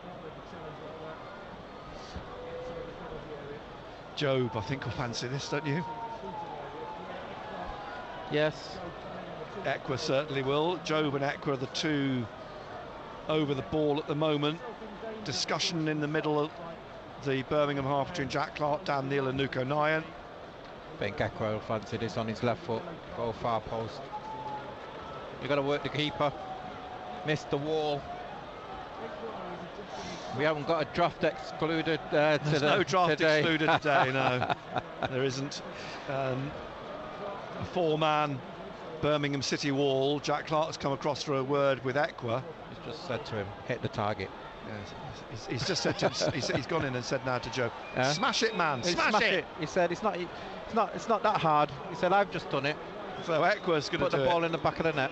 It's easy. Job takes it. Oh, come on. And you can tell from the reaction of the crowd what happened to it. It's got to be better than that. It was curled wide, high and wide by Job. For all the chit-chat and talk and preparation, it was a poor free kick. It was. So now in the 34th minute. You'll get another opportunity. Birmingham 0, Sunderland 1. Headed up to the halfway line. Burstow trying to head it through for Clark. Dramé gets ahead of him, former Leeds United teammate. Ruddy clears a kick wide on the left. Laird trying to head it on for James, but heads it out. Throw to Sunderland deep in their own half on the right-hand side. O'Nien leaves it for Hume to take. Sunderland leading through that 22nd minute Jack Clark goal. It's headed away by Laird, looking for Pike, and now Miyoshi's looking for it, but Neil's got it now to Job. He held off the Japanese, and Job plays it to Ekwa. Ekwa down the line. Mundle clutching his right leg. Referee says no foul. Laird was the player who took the ball off him and left Mundle on the floor. Mundle's still down. A slip by Dan Neil. Tyler Roberts has the ball. Mundle now getting to his feet, limping away, and the ball played out to Dramé on this right wing. Closed down by Clark, plays it back behind him to Mark Roberts. Roberts inside to Dazelle, trying to flick it through for Miyoshi, back to Mark Roberts, inside to Dazelle, and Dazelle through to Miyoshi, trying to curl it into the penalty area for James, but knocked away and out, and Joe will bring this away now. Excellent. Looking for the run of Burstow. Burstow flicks it down into the path of Mundle if he can, but Ruddy is quickly out of his penalty area. One of his. And kicks it back up into the Sunderland half. Well done, Luke O'Nien, excellent. O'Nien heads it back to Patterson. 35th minute, Sunderland leading 1-0. The ball played across by O'Nien to Ballard. Ballard forwards to Job, holds off Dazelle, flicks it off Dazelle to the foot of Tony Mowbray for a throw to Sunderland on this left-hand side. He's done well, Job, when the ball's coming to feet. He's held it up well, yeah. His retention off the ball's been good. Hjelde will take the throw then. Back it goes to Ballard. Ballard pushing it out to Dan Neil. Back to Hjelde. Inside to Ballard. Cross then to O'Nien. Looking for Mundle. Back to O'Nien. O'Nien looking to bring this out through the middle. Tyler Roberts knocks him down. Free kick to Sunderland in the middle of the Sunderland half, just behind the centre circle. Driven wide left by O'Nien. It's headed out by Clark. Skipped off the surface. It did, didn't it? Dramé will take the throw for Birmingham City. All blue, white socks. It's back to Mark Roberts. Dramé again. He's played it to Miyoshi, and back to Dazelle, across to Bielik at the edge of the area, and out to Laird on the left-hand side. Forwards then to Jordan James. James, Mundle chasing him, now Ekwa trying to get the ball off him, and he's done really well. Ekwa has won the ball. That's more like he's now skipped the challenge of Tyler Roberts, slipping it through, trying to get it to Burstow, but Bielik's got a front across the face of Burstow and turns it out to Pike. Pike to Dazelle, and Dazelle leaves it for Bielik again. Bielik, corner of the penalty area, drives it straight at Job. He's intercepted it, but he can't find Burstow, but Clark picks up the loose ball on the left, into the penalty area on the left-hand side, and then out to Hjelde, and there's a poor cross. It'll drift eventually for Laird to head out for a throw to Sunderland on the far side. Throw taken by Hume, back to O'Nien, just inside the Birmingham half. 38th minute. Hume back again to O'Nien. Across here to Ballard. Ballard forwards. That's gone straight to Dramé. Now Dazelle inside to Pike. Back to Andre Dazelle. Through to James. Tackled by Hjelde. The ball, or Stansfield, tackled by Hjelde. Out for a Birmingham throw inside their own half on the right-hand side. Sunderland lead 1-0. The throw will be taken by Drummond. Back it goes to Mark Roberts, and he plays it across to Bielik. Bielik out to Laird on halfway, slipping it through to Tyler Roberts, trying to get round Ekwa. Has to play it right across. Yelder cuts it out before it reaches Drummond, who's having to chase back now because Clark's on his way. Job's on the overlap here on the left-hand side. Mark Roberts labouring to get there. Job's got there first. A push from Mark Roberts. Job's got it on the goal line, and Roberts puts it behind for the corner. Well done, Job. Excellent. Sunderland's second corner of the game. Clark strolling down, shirt hanging out over his shorts to take the corner kick. Mundle again down on this left-hand side with him. Job on the penalty spot, more or less, and Ballard. Clark drives this in. A touch from Mark Roberts is going to go out for a throw on the far side, but it can't have touched him because it's gone out for a Birmingham throw. Tried to stab at it, Mark Roberts, but it swept right through the penalty area now. Laird's coming across to take the throw. 40th minute.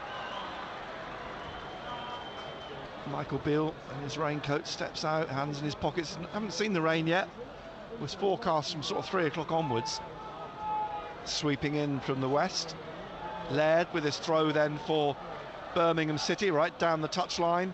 It'll come back over Stansfield to O'Nien. Ekwa plays it back to Ballard, and Ballard just helps it all the way back to Patterson, who passes it straight back out to Ekwa. He's looking for the run of Burstow on the shoulder of Bielik, who heads it away straight to Mundle. And Mundle now, James on his shoulder. Mundle still got it down towards the corner on the touchline. It's gone out. It's a throw again to Birmingham City. Mixed set of results for Tony Mowbray since he took over in January. His first game was a 2-2 draw here against Swansea, a last-minute equaliser. Beat Hull in the FA Cup third-round replay. They lost that replay to Leicester, but in the meantime had beaten Stoke at Stoke. 2 defeats then at Sheffield Wednesday and West Bromwich Albion, but they got back to winning ways against Blackburn in the week. But they're one down here now as the ball comes back here for Ballard to chase. Stansfield's on his shoulder, but Ballard gets it back to Patterson, who passes it to O'Nien. O'Nien now back across the penalty area to Ballard. Ballard out to Yelder. Yelder back to Ballard, and Ballard across to O'Nien on the right hand side, and O'Nien at the corner of the penalty area plays it back to Patterson. Middlesbrough now 2-0 up at Leicester, and there's a foul on Job by Mark Roberts. Free kick in the Sunderland half. Job picks himself up. Yelder will take the free kick. Short pass back to Ballard. Across to Luke O'Nien. Forwards to Hume, back to O'Nien. O'Nien back to Patterson. Patterson.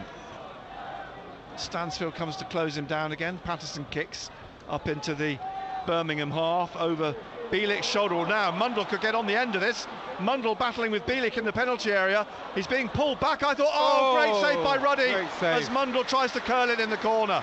Tell you what, terrific play. Effort. Excellent play by Mundle. Try to curl it in. Excellent. He's a pest, isn't he? Yes, he is, and he caused Bielik all sorts of problems then. Good save by Ruddy. He did make a very good save. So, could have been 2-0. It's very close to being 2-0, but for John Ruddy. Corner from the right, swung in by Ekwa. Ruddy's lost it, went through over the top of his outstretched palms. It's dropped to Clark now, just outside the penalty area. Back to Yelder in the middle, then to Mundle, who plays it back to Hume on halfway. Yelder to his left, and he plays it out to Clark. Clark now back into Job in the middle. Job just steps away from firstly Miyoshi, then Stansfield. He's found Clark. Clark through the middle, plays it back into the centre circle to Ballard. Ballard across to Mundle. Mundle out to Ekwa, and he's played it straight out. Throw to Birmingham City on the left inside their own half.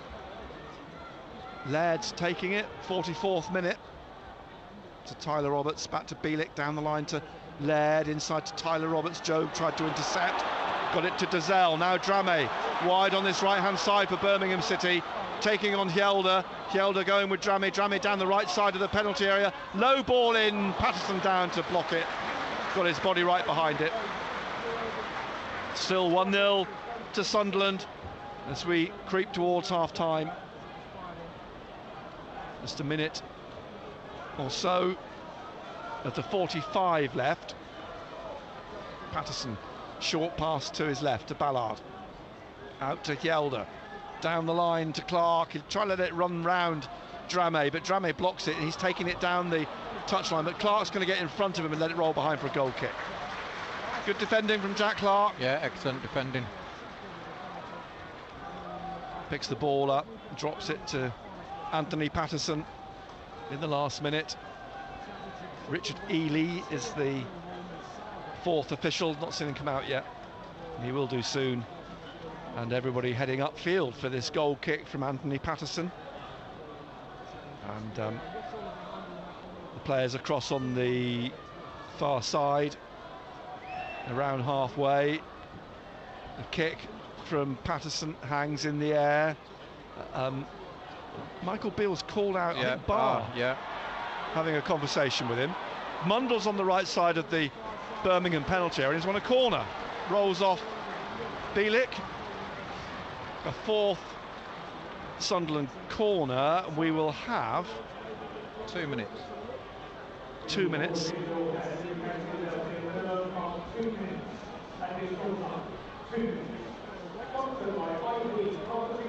We've had 15 seconds of those 2 minutes already. We're waiting for Ekwa to take this corner on the right-hand side. Ashley Cole waving and shouting at his defenders. Good time to score the second. It is a good time. It's whipped in low. O'Nien at the edge of the 6-yard box, trying to get it at a second attempt, but he's caught the defender, Tyler Roberts, and he's down on the floor himself. And the referee has come back to see what the issue is with O'Nien. He's flat out at the moment in the Birmingham penalty area. Crouching down beside him is the referee. Ball comes back to John Ruddy, who throws it down and has his big palmed hand, gloved hand over Luke O'Nien, is hauling him to his feet, slaps him on the bum, and O'Nien's okay.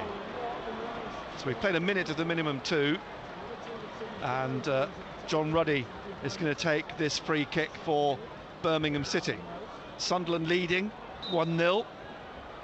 Here's the kick down the left, headed on by Laird. O'Nien has to get in front of Tyler Roberts, and it's come back to Mundle on the right, hooks it back inside, headed on by Mark Roberts, and then headed away by Hume, and Mundle, a chase for Burster, he'll give that one up. I think it's come all the way back to John Ruddy. He's driven it out into the stand on the far side. That'll do us. Yeah, 20 seconds of the minimum 2 minutes left. Ball drops down to Hume to take this throw, just inside the Birmingham City half. Hume down the line looking for Burstow. Job is ahead of him now. Ekwa. It's head tennis on the touchline, eventually out for another Sunderland throw. We're in to the 3rd minute. I don't think we're going to get that. Here's half time.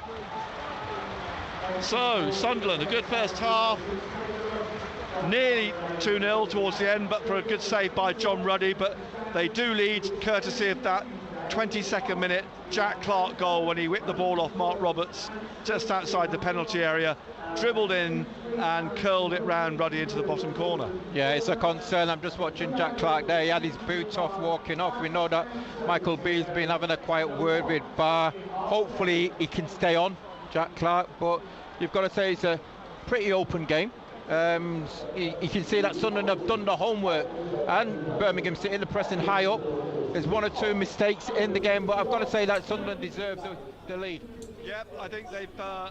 How are you doing, guys? Right, I'm going to go through some half-time socials in a minute. After 19 minutes, tipped over by Anthony Patterson, probably the best chance Birmingham had. Well, undoubtedly the best chance Birmingham had. Yeah, indeed. But I think what's pleasing me is the work rate of the likes of Bellingham. Equa, he's starting to put himself about and win balls, and that's something which we don't see enough of.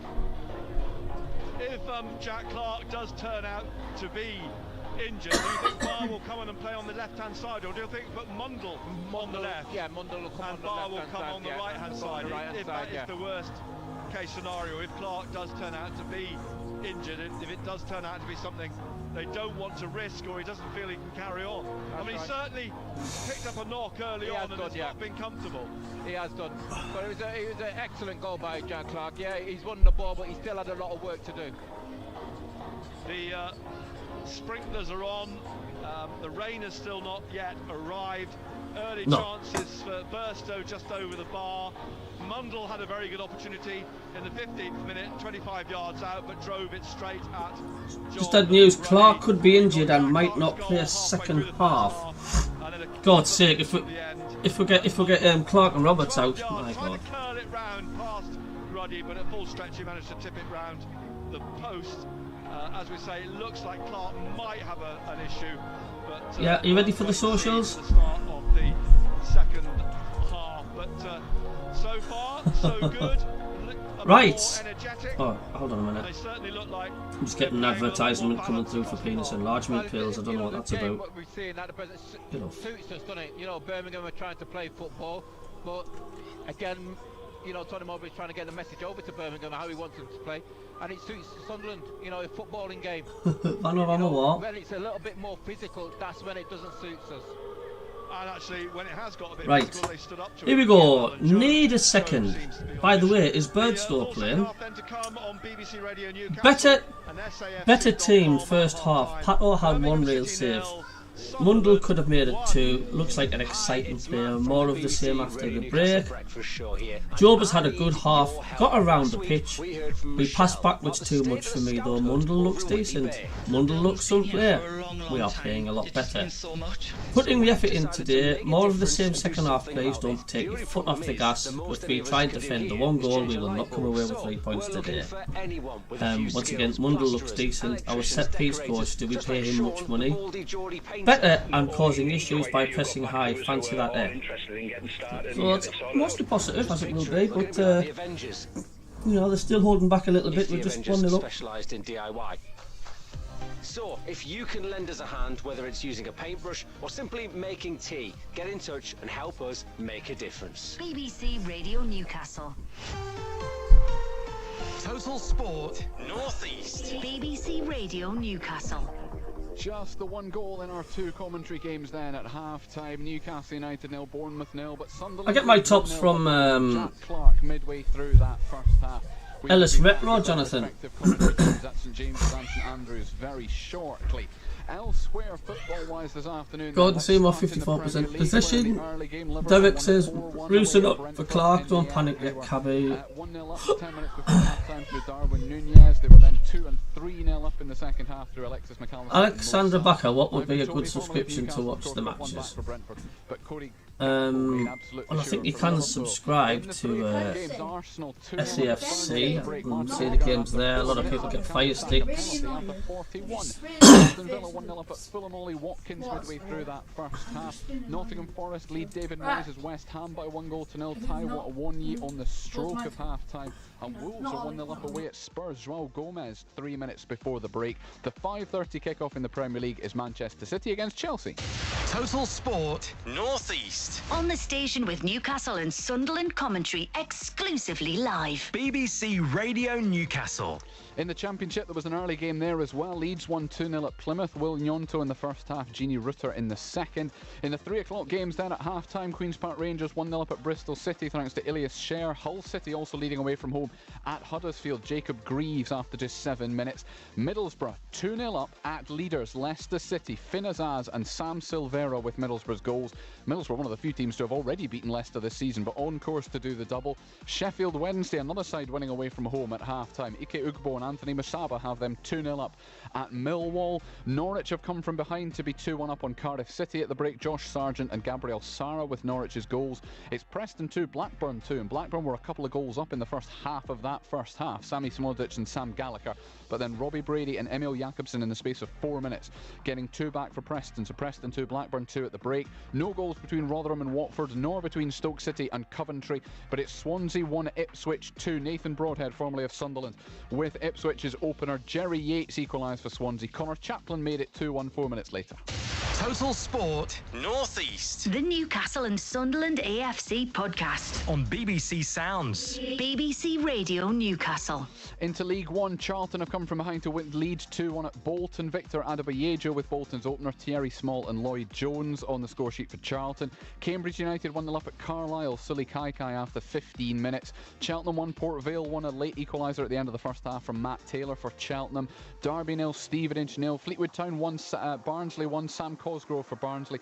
Bosun Lawal for Fleetwood. Leyton Orient are 1-0 up on Burton Albion. A George Moncur penalty a couple of minutes before half-time. Exeter drawing 0-0 at Lincoln. Northampton are beating Bristol Rovers 1-0 through Mitch Pinnock. Peterborough are beating Blackpool 1-0 through Hector Cipriano. Portsmouth are beating Reading 1-0 thanks to Paddy Lane. And no goals in the final 2 games alphabetically in League One. So Shrewsbury 0, Wigan 0, and Wycombe Wanderers 0, Oxford United 0. Total Sport North East. BBC Radio Newcastle. Into League 2 then, no goals in the first couple of games in this division either. AFC Wimbledon and Morecambe, and Bradford City and Sutton United both goalless, but Colchester are leading Accrington Stanley 1-0. Noah Chilvers 5 minutes before half-time. Danilo Orsi's given Crawley a 1-0 lead over the bottom side Forest Green Rovers. Crewe Alexandra 0, Harrogate Town 0, but Doncaster are 2-1 up at Grimsby. They were 2 up after 8 minutes, Doncaster. Luke Molyneux, another former Sunderland striker, got the first. Joe Ironside got the second. Danny Rose, not the one that used to play for Sunderland, got 1 back for Grimsby. Newport County 0, Gillingham 0, Salford City 1, Barrow 1, Callum Hendry for Salford City, Cole Stockton for Barrow. MK Dons, now managed by Mike Williamson, 2-0 up at Swindon. Both goals in the opening 10 minutes scored by Stephen Wern, who was at Gateshead under Mike Williamson. Tranmere Rovers 1, Stockport County 0 at the break. Tom Davies after half an hour. Walsall 0, Mansfield 0, and Wrexham lead Notts County by a goal to 0. Another former Sunderland striker with that goal, Stephen Fletcher. Total Sport North East. Get the latest team news, score updates and post-match reaction on Twitter at BBC Newcastle. BBC Radio Newcastle. Into non-league, and speaking of Gateshead, they are 3-1 up at Wealdstone at half-time. They were 3-0 up after 17 minutes. Mamadou Job, who had his loan from Cambridge United confirmed until the end of the season today, then after 5 minutes got the opener. Kieran Evans on loan from Cardiff got the second, and then Marcus Dinanga, his 20th of the season in all competitions, had Gateshead 3-0 up. Taran Alarakia has now got 1 back for Wealdstone, so it's Wealdstone 1, Gateshead 3 at the break, but still in control. Blythe Spartans 1-0 down though away at Spennymoor in National League North at half-time. And also in that division, South Shields at home to Darlington in front of a big crowd at the First Cloud Arena, which includes our non-league reporter Paul Dixon, who's been watching an action-packed first half. Paul. Well, it has. I mean, the game started, it's South Shields 0, Darlington 0, and the game started really fast tempo and both teams were having a go.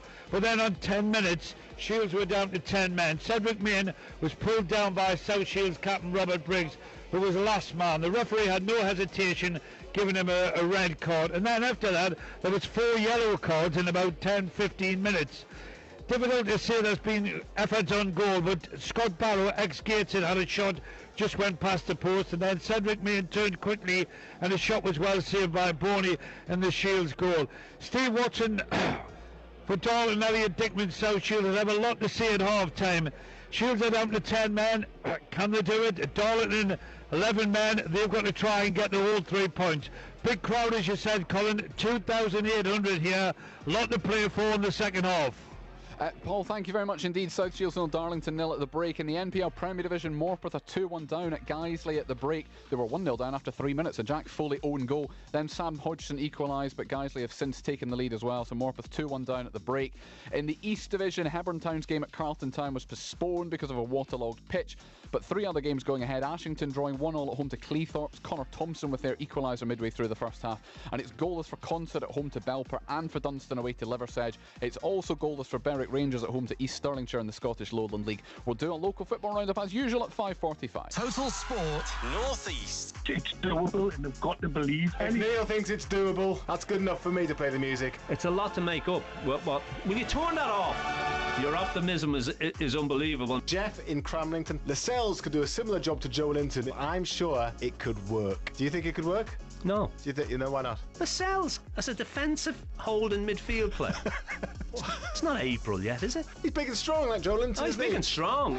I'm big and strong. Yeah. Doesn't mean I'd play in there though. Ando's not looking at me in any other way than you would expect him to. Total Sport North East. And so it is Birmingham 0, Sunderland 1 at half-time at St Andrews, and it is Newcastle United 0, Bournemouth 0 at St James's. We will be back with our respective commentary teams in probably just a couple of minutes' time, to be honest.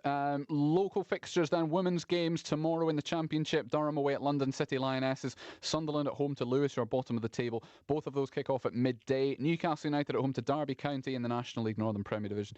2 o'clock kick-off at Kingston Park for that one. In the basketball, Newcastle Eagles in the BBL won by 92 points to 80 last night. Today in the WBBL, Durham Palatinate away at Cardiff Met Archers. They are almost at half-time. In fact, they are now at half-time. And the Archers lead 36-35. It's tight, and it's a big match between the bottom two in that division as well. Also in the WBBL, Newcastle Eagles at home to Leicester Riders tonight, and then away to Nottingham Wildcats tomorrow. Also tomorrow in Rugby League's 1895 Cup, Newcastle Thunder at home to Wakefield. In the Ice Hockey in North Division 1, Whitley Warriors at home to Blackburn Hawks at 5 o'clock at Hillheads tomorrow. England's cricketers had a rough day in Rajkot on day 3 of the third test against India. They collapsed, and then there was a brilliant century from Yashasvi Jaiswal that's given India complete control. Here is Ben Duckett, who was eventually out for England for 153, speaking to the BBC's chief cricket writer Stefan Schemmelt. You guys would obviously want to have kicked on from the platform that you had this morning. Why do you think you weren't able to do that, maybe to the extent that you would have wanted to? I don't know, I was obviously set and in, and I didn't feel like scoring was as easy this morning. Sometimes you have to give credit to the opposition. I thought they bowled really well. Maybe their plans were a bit clearer.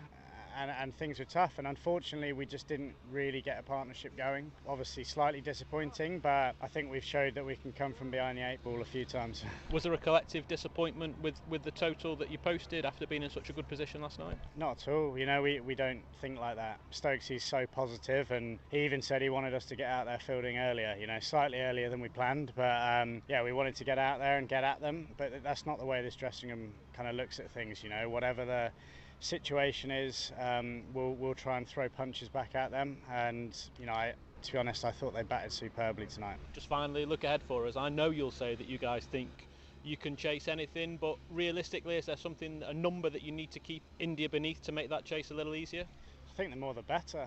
This team's all about doing special things and creating history, so they can have as many as they want, and we'll go and get them. That's Ben Duckett talking to Stefan Schemmelt. In the snooker as well, the Welsh Open semi-finals, we've got a local player in each. Elliot Slessor is up against Martin O'Donnell. Elliot Slessor from Gateshead. It is 3 frames all, and it's first to 6, so that one has got quite a distance to go. Wallsend's Gary Wilson takes on John Higgins at 7 o'clock tonight. But now it's time for the second half of our 2 commentary matches. So Newcastle 0, Bournemouth 0. The second half of that one in the company of Matthew Raisbeck and John Anderson will be on FM. Sunderland are 1-0 up at Birmingham at St Andrews. To listen to the second half of that with Nick Barnes and Gary Bennett, you need to be listening on DAB Digital Radio and Freeview Channel 719. Half-time highlights. Total Sport North East. BBC Radio Newcastle. Bielik forwards to Pike, to Roberts. Mark Roberts is robbed by Clark. Clark into the penalty area, tries to place it and does. Jack Clark scores at the 22nd minute.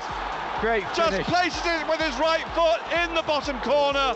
Mark Roberts' mistake. Clark penalised him, and Sunderland lead halfway through the first half, 1-0. Total Sport North East. Nick Barnes and Gary Bennett, MBE. BBC Radio Newcastle. Well, Sunderland just emerging from the tunnel, and in amongst them is Jack Clark. So he's certainly starting the second half as he actually kneels down by the corner flag, takes his left boot off, and is adjusting that while his teammates head up to the other end of the pitch, because they'll be defending the goal away to our left in front of the There's no safe standing area. Yeah, there is. He's down in the corner. Oh, is he? Oh, okay. He's come on. And so we're just waiting for Birmingham City now to emerge from the tunnel. The dressing rooms are actually right along the bottom of that railway stand, and the tunnel is in the right corner as Birmingham come racing out for the second half as well. So it looks like there'll be no changes to either team for the second 45, and Sunderland of course leading through that Jack Clarke goal after 22 minutes. And here is Clarke gradually getting to the halfway line and rejoining his teammates. Sunderland bench as Bishop, Pembele, Amir, Rusin, Aushish, Sealt, Barr, Rigg and Kelly. Birmingham, they line up, Ruddy in goal, Drame, Bielik, Mark Roberts, Laird, Dazelle, Pike, Tyler Roberts, Miyoshi James and Stansfield. Sunderland, Patterson in goal, Hume, Ballard, O'Nien and Hjelde, Neal and Ekwa, Mundle, Joe, Clarke and Burstow, who's about to get the second half underway. Sunderland in their red and white stripes, black shorts and red socks. Birmingham in their blue shirts and shorts and white socks. And the referee is Stephen Martin. The second half is underway, and Jobe just playing the ball back to Ballard, who plays it out to O'Nien, back to Patterson. There's one yellow card in the first half for Sunderland. That went to Jobe after a very vigorous start, shall we say, to the first half. He was clearly on a mission. And the ball with Dazelle on halfway now to Bielik, or Mark Roberts, and now Laird. Interestingly, Mark Roberts and Bielik have changed sides in the centre of defence, as Laird is fouled here on the left by Hume. Mark Roberts was the right-sided centre-half in the first half, and now he's the left-sided centre-half, but he's going up with Bielik for this free kick, as Laird tried to rouse the Birmingham crowd. Pike and Dazelle over this free kick, as they were in the first half. We played a minute of the second half, and 2 in the wall. Concentration. Yeah, very much so. Mundle and Clarke in the wall. Switched on. And it's Pike who curls this in. Punched out, or was it headed out by Ballard? Ballard. Who's got it over to James, who's pulled it right back down the touchline, and it'll run out for a Sunderland throw.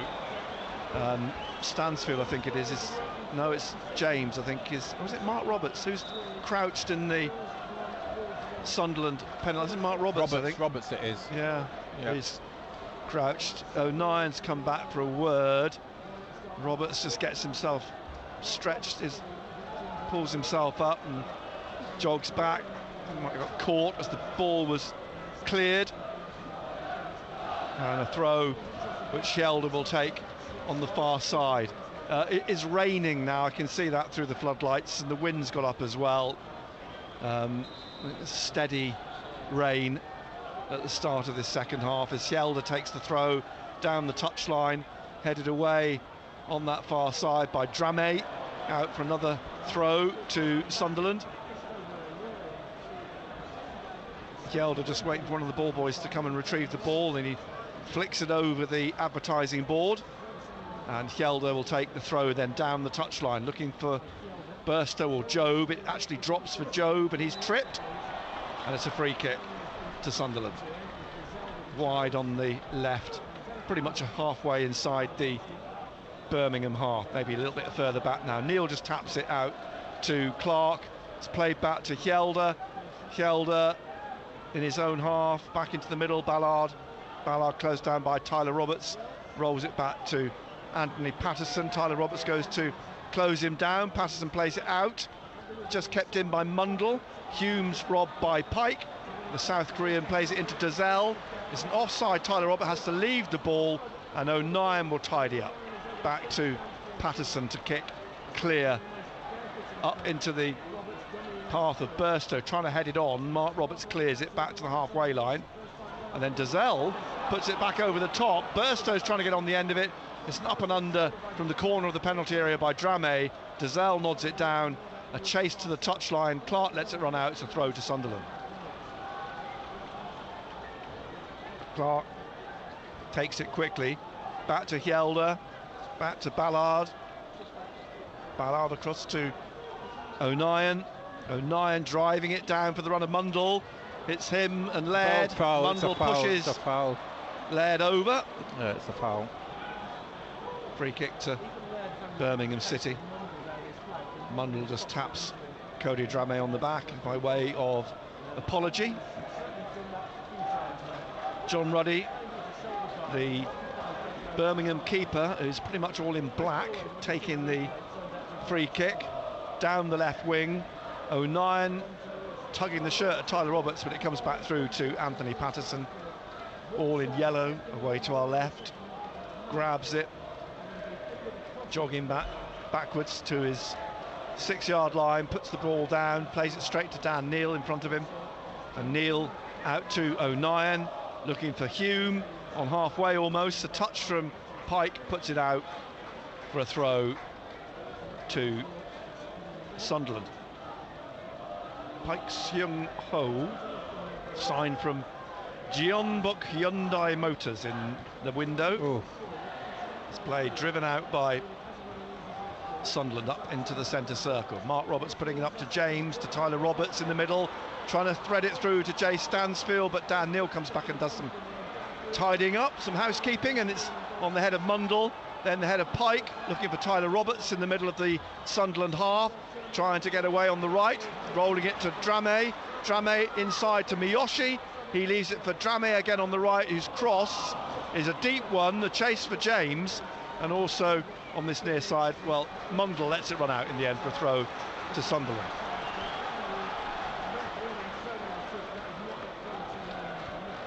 Five minutes played of the second half, and Sunderland still hold that 1-0 lead.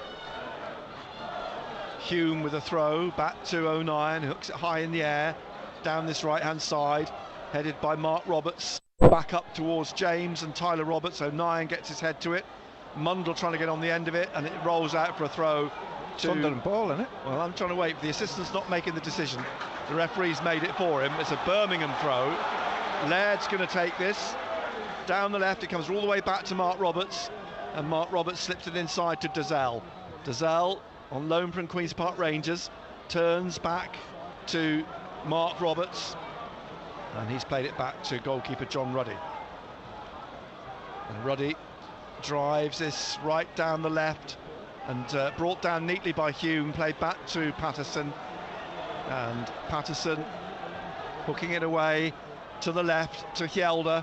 Hjelde, longer ball through, looking for Jobe. He was trying to make a run and he wanted the ball played down the left, but it's come back from Birmingham into Miyoshi. Now James is going to shoot, and it's come off O'Nien, who got in the way of it. Back to Patterson, took the sting out of it. It was a low ball, and back to the goalkeeper. 1-0 still to Sunderland. Norwich are taking the lead against Cardiff.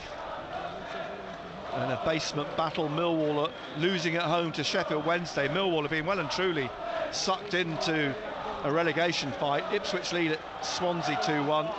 Coventry, it's 0-0 at Stoke. Hull were leading at Cardiff earlier. Sorry, Hull were leading at Huddersfield earlier. Norwich beating Cardiff 2-1. Mark Roberts plays the ball back to John Ruddy. Burstow goes to close him down. Ruddy gets it clear, kicks up over the halfway line. A chase for Miyoshi on the shoulder of Dan Neil. Neil stuck with him. Miyoshi at the edge of the penalty area. There was a feeling from the Birmingham fans that Neil was pulling him back, and then the free kick's given for a foul on Hjelde, much to the anger of the home fans. Dan Neil.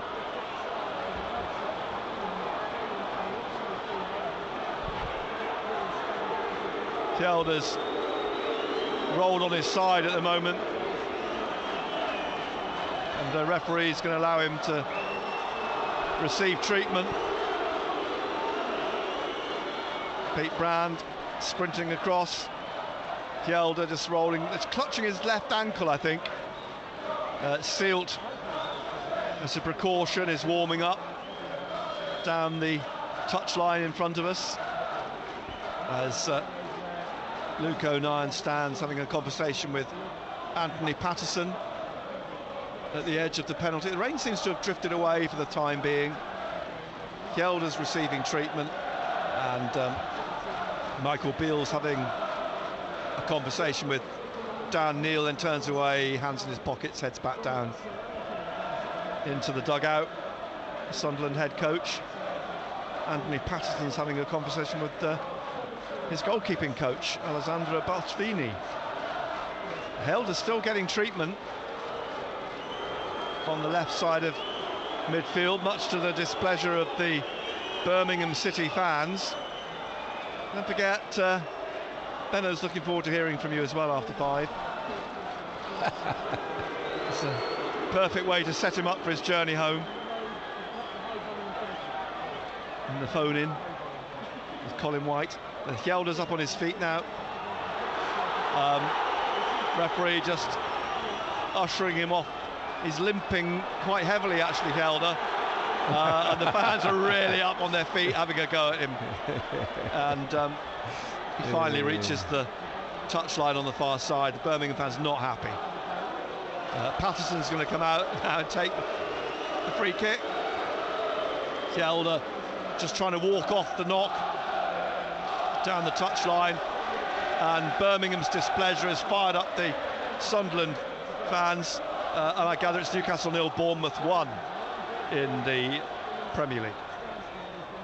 And here's Drame playing the ball back to Ruddy, out to Mark Roberts. Sunderland leading 1-0 here.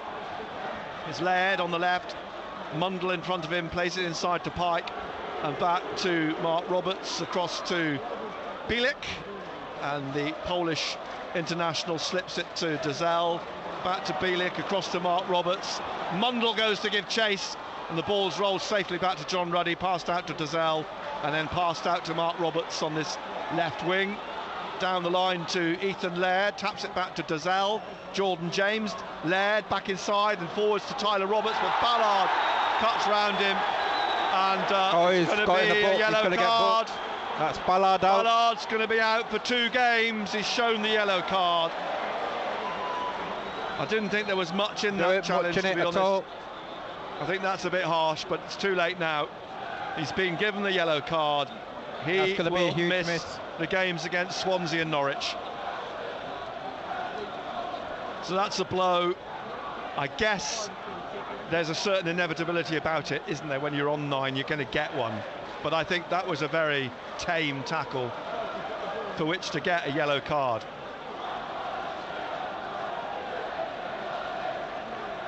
So, free kick to Birmingham on the left wing, halfway inside the Sunderland half.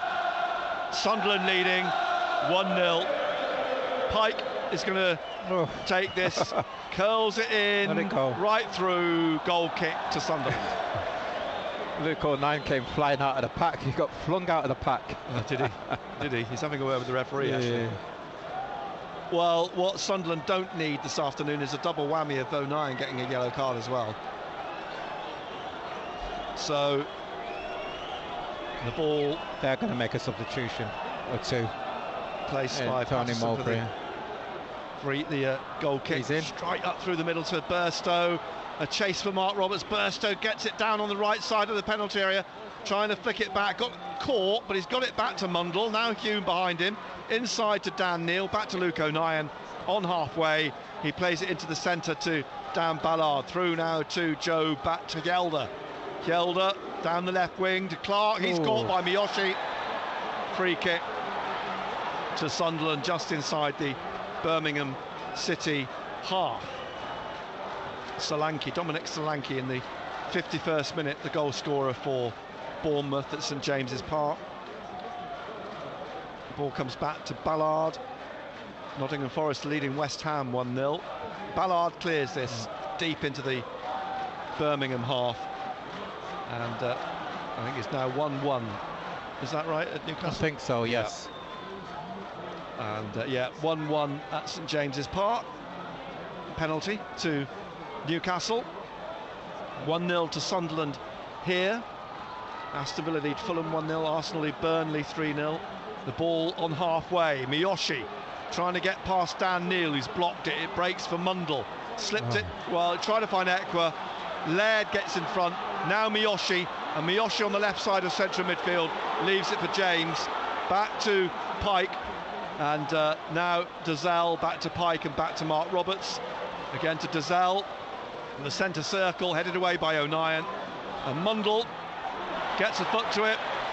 But it's Bielik who knocks it back down the left for Birmingham to Laird on the left wing. Laird slips it to James. James trying to cut into the middle to Dozzell. Dozzell urged to shoot, blocked by Trey Hume. Drops for Bielik, tapping it to Tyler Roberts. Roberts here at the corner of the penalty. Another block by Jobe. Jobe gets up. They called for handball, but he was nowhere near it. Tyler Roberts shot, palmed away and off the line from Hume. Oh, it's put in by James. Jordan James equalises on the hour after it was cleared off the line by Trey Hume. And Birmingham City are level. Birmingham City 1, Sunderland 1. Yeah, just couldn't get the ball away, couldn't clear it. You know, a couple of blocks.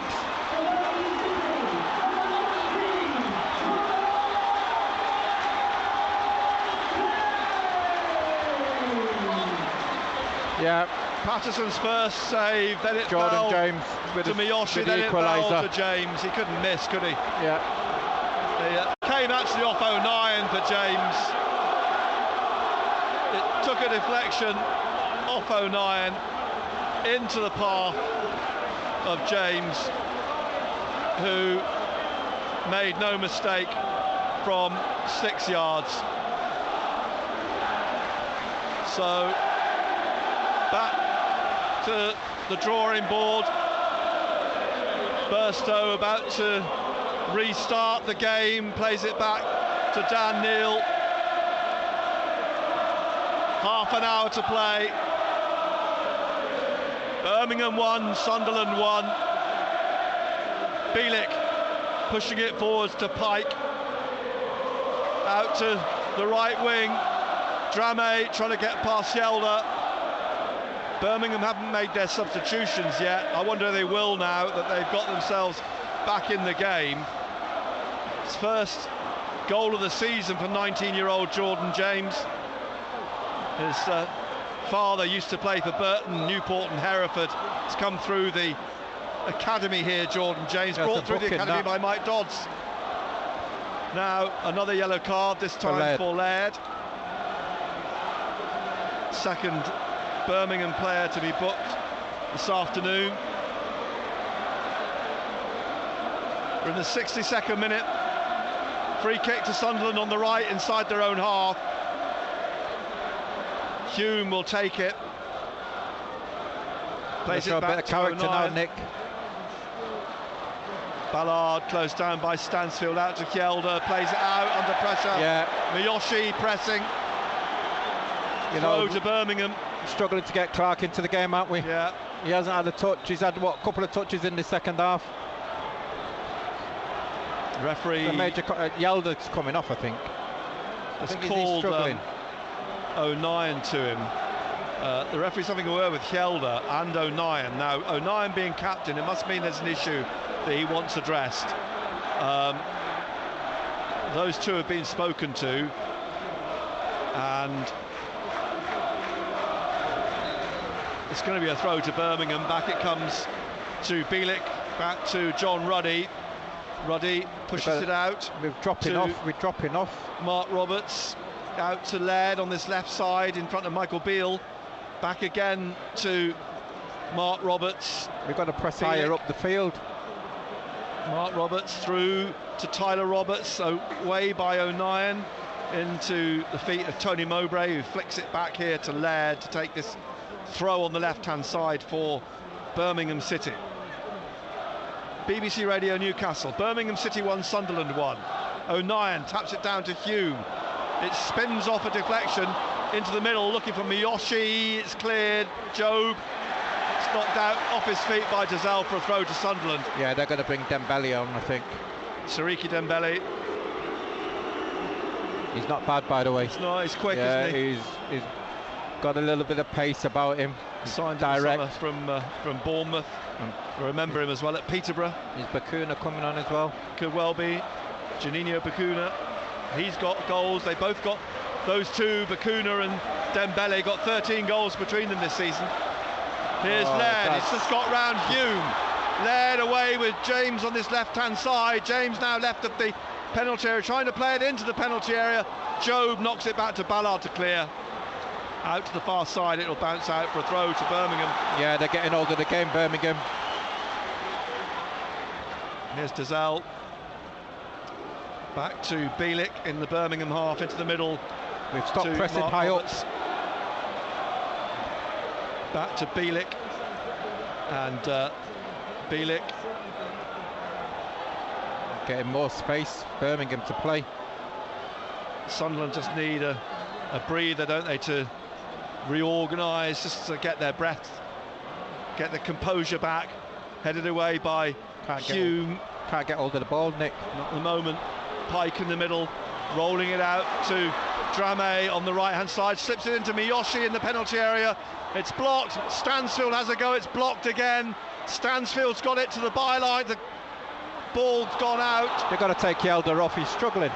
It's a goal kick. Yelder's struggling. I wonder if a change is imminent for Sunderland. Birmingham certainly going to make changes. Dembele is replacing Tyler Roberts.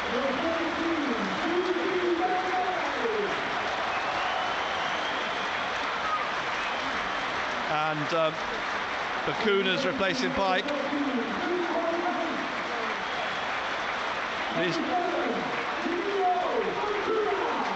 So Bacuna comes on now then. Double switch for Birmingham City in the 66th minute. I think we need to freshen things up, Nick, because we've stopped pressing high up, and you know, Birmingham have got hold of the game. They've got the crowd behind them, as you say. They've got hold of the game. They've got back in the game through Jordan James's equaliser. A clearance from Patterson comes all the way through to John Ruddy. Away to our right, he rolls it out now to Bielik. Bielik trying to get round Burstow, but he plays it back to Ruddy. Burstow closed him down. Ruddy's forced to play it out for a throw to Sunderland. Maybe now the tide will turn. It's going to be left for Hume to take. Hume, 15 yards from the corner on the right, finds Ekwa. He's tapped it to Hume, back to Ekwa. It's tight around the penalty area, but Ekwa's trying to dig it out, and then he's fouled by James. Free kick on the right of the angle for Sunderland. Can they deliver this away at the railway end? Hull still lead Huddersfield 1-0. Middlesbrough lead Leicester 2-0. Norwich now lead Cardiff 3-1. 1-1 here. Clark and Ekwa over the free kick. Barr's going to come on, isn't he? He's warming up with Rusin, isn't he? I don't know whether they're going to make a double switch, but Barr heading back down into the dugout, just ready to take off his training top. So this free kick, Clark curls this in. Oh, it's offside! Offside. Burstow's offside. Flag was up straight away, and the ball cleared by Birmingham. It comes up for a throw to Birmingham on this left-hand wing. Bacuna's going to take it. Lovely ball in from Clark, but Burstow floated offside. It's now with Dozzell. Burstow tries to make a challenge, but he's ended up on the floor, and the ball back with Bielik. Burstow's still down. Stansfield chasing a ball into the penalty area, but O'Nien's got in front of him, and Patterson drives this right back upfield. Burstow's still down, clutching his left shin. The referee's allowed play to stop, and he's coming back to see what the issue with Burstow is. And Rusin's going to come on as well. Barr and Rusin. Yeah, and Dan Neil saying to the manager, we haven't got hold of this game in the second half, Nick. He's drifted away from us. You know, in the first half we was talking about, you know, Bellingham getting on the ball. He hasn't been on the ball in the second half. Clark, how many touches has he had in the second half? You know, Mundle, how many touches has he had? We're getting deeper and deeper. We're causing ourselves our own problems. Michael Beale's had a quick word with Job. It's Mike Dodds deep in conversation with Dan on Neil. The floor, isn't it? Sorry? Is it Burstow? It's Burstow. He was injured. He's picked himself up now, but I think it's about to come off because Rooston and Barr are about to come on. 69th minute. 1-1 here at St Andrews, live on BBC Radio Newcastle. Total Sport back on Monday, of course, 6 o'clock. So Burstow coming off for Rooston. I'm assuming Mundle will come off, will he? Yeah, I would imagine Mundle it will be. And Burstow hobbling off. It's okay. And it's Mundle who will be replaced by Barr. So 20 minutes left, but we'll have a few minutes on top of that. Drop ball, referee marching back, dropping it at the feet of Bielik. He nearly lost sight of it, it just rolled underneath his feet. He's got it out then to Dramé on the right, and Dramé will play it back to John Ruddy. Ruddy now kicks this wide, looking for Laird. It's going to go over him. Out for a throw on halfway to Sunderland on the right. Hume waiting to get the ball. Still waiting. The referee's saying, "Ball, where's, who's coming to get the ball, please?" Nobody seems that fussed. They finally find one, and it's rolled down the line by one of the Birmingham substitutes. Hume will take the throw. Newcastle 1, Bournemouth 2, I believe, in the Premier League. Here's a clearance from Patterson, up over halfway. It's gone out again. Another Sunderland throw in the Birmingham half, though. Hume will take this, finds Barr, back to Hume, back again to O'Nien, and O'Nien across to Ballard. Ballard striding away from Stansfield, rolls it out to Hjelde. Hjelde trying to get it down the left, but it's blocked by Bielik. Turned away straight to Hjelde, and now into the path that they can of Dan Neil, but a free kick to Sunderland. Yeah. Foul over on the far side. It's on. Is it on Ballard? Or was it on Clark? Card as well, big show. It was Ballard, yeah, it was a yellow card then. The foul on Ballard. I'm trying to see Bielik, yeah, was the player shown the card. Free kick then left. 72nd minute. Ekwa and Clark in the rain, 25 yards out, away from the left corner of the Birmingham penalty area. Good delivery again. And if he can whip one in like last time. It's Ekwa. No. And it's a ball directed towards the far post. It drops for Hjelde, whose shot goes across the penalty area rather than at the goal. Comes out to Barr and eventually drops for Ekwa. And Ekwa now to Clark. Clark dribbling into the penalty area. Clark back to Ekwa just outside the penalty box. And eventually knocked away on the right-hand side. And down goes Dembele. And it's going to be yellow card for Barr. Yeah. Like you've said, we mentioned before, he's picked up 8 yellow cards, hasn't he? He has. This is an 8th yellow card, Barr. He's clocking them up at the minute. It's almost as though he's racing to try and get a suspension. I mean, from basically nowhere in yellow card terms, he's now 2 shy of a suspension. Free kick then for Birmingham. Dramé with this, hangs in the air, drops to Laird on the left-hand side, just inside the Sunderland half, and Barr is on his shoulder. Comes back to Mark Roberts, slips it to Bielik, closed down by Roostin and by Job, cleared by Ruddy, who kicks up to the halfway line. Ballard heads it on. Ekwa tried to get on the end of it, but Bielik gets it eventually to James. Now to Dembele running at O'Nien. Dembele down the left, gets it out to Bakuna. It comes off Bakuna back to Barr. Barr tackled by James, but the ball rolls to Ekwa. Crashes into Laird. Laird now getting away on this left-hand side. Fouled by Hume. You've got to be careful, Trey. Hume's been booked, hasn't he? Has he? No.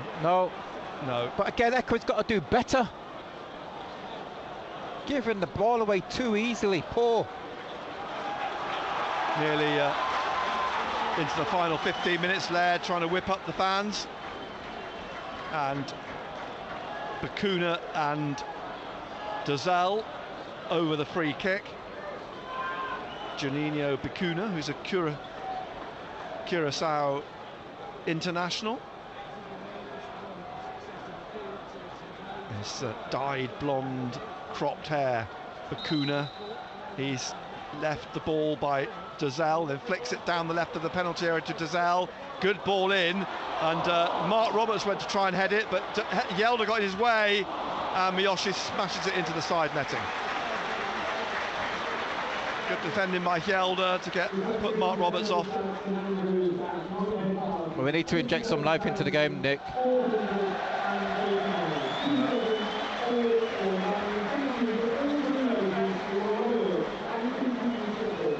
Well, I didn't hear a word of that. It was loud enough, but totally muffled.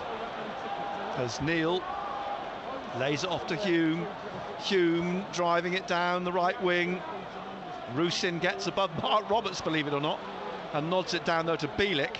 Bielik forward to Dozel. He's trying to pass it through to Bakuna.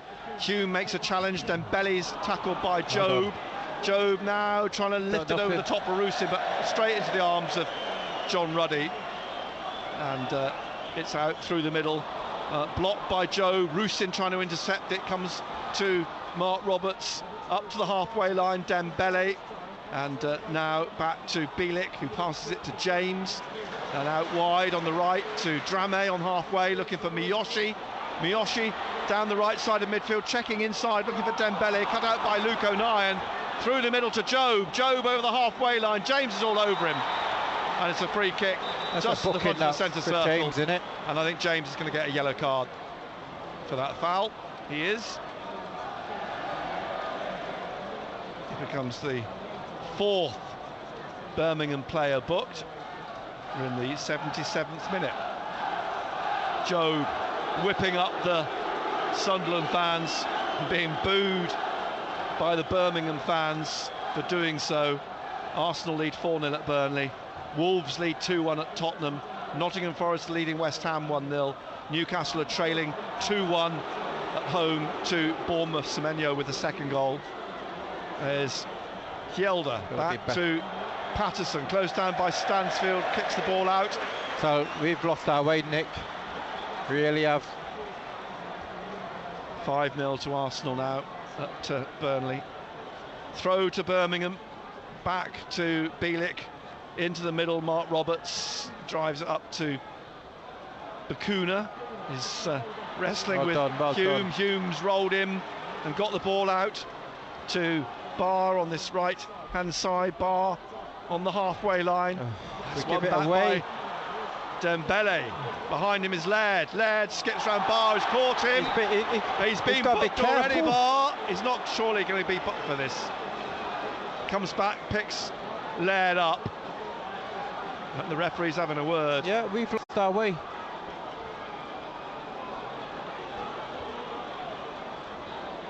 It's Birmingham with their tails up at the moment. They're back in the game in the 60th minute. It's 1-1. We're in the 78th minute. Across to Drame in his own half on the far side. Clark trying to win it, knocks it out. Throw to Birmingham City.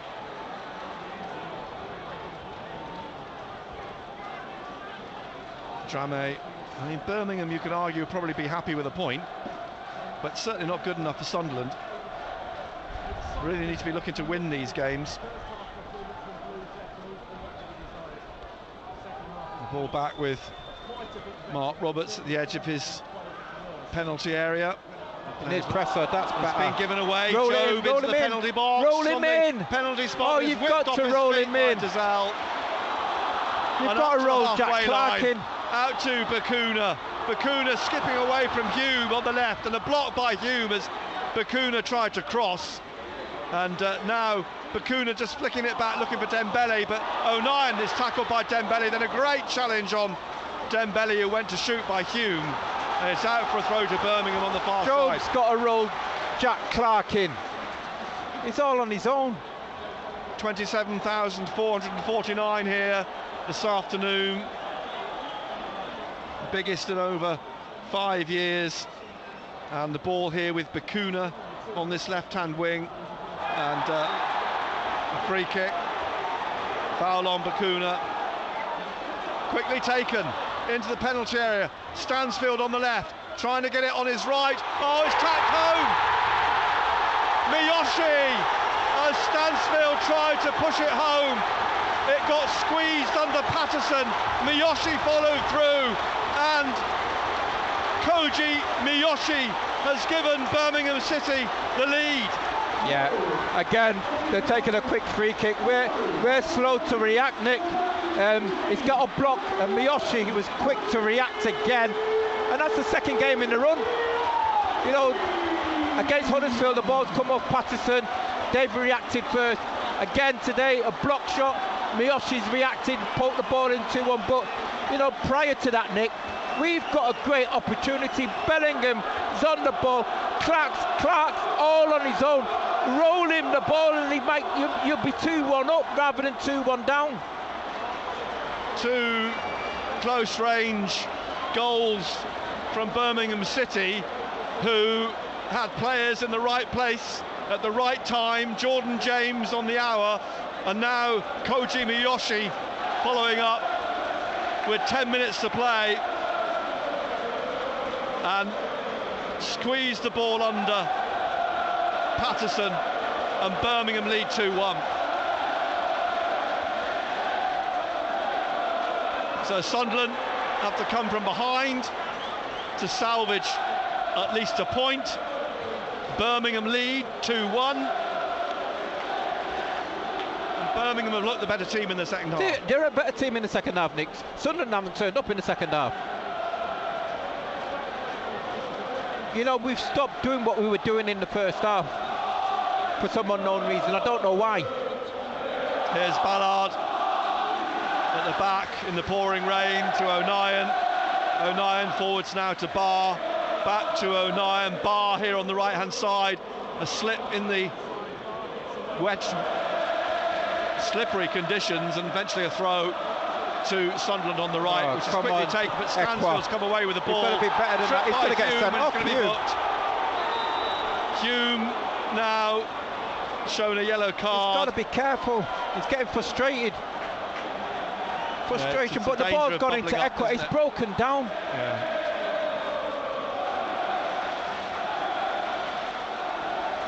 A fourth Sunderland player then in Stephen Martin's book. Do you know what? You don't want to say it, but you can see a Sunderland player getting sent up here. The frustration's kicked in. We haven't started the second half. 2-1 then to Birmingham City. We're in the 83rd minute. There'll be a fair bit, I think, added on. Mark Roberts with the free kick. Stansfield down the left of the penalty area. O'Nien's got on the ball, and it's come out for a throw to Birmingham. O'Nien is pleading with his arms out that he thinks it was a Sunderland throw, but it's a Birmingham throw. Bacuna to Dembele down in the corner, and there's a bit of pushing and shoving going on now. Hume tried to push Dembele off the pitch. Be a bit careful. You're right about tempers and people getting a bit frustrated. Nick.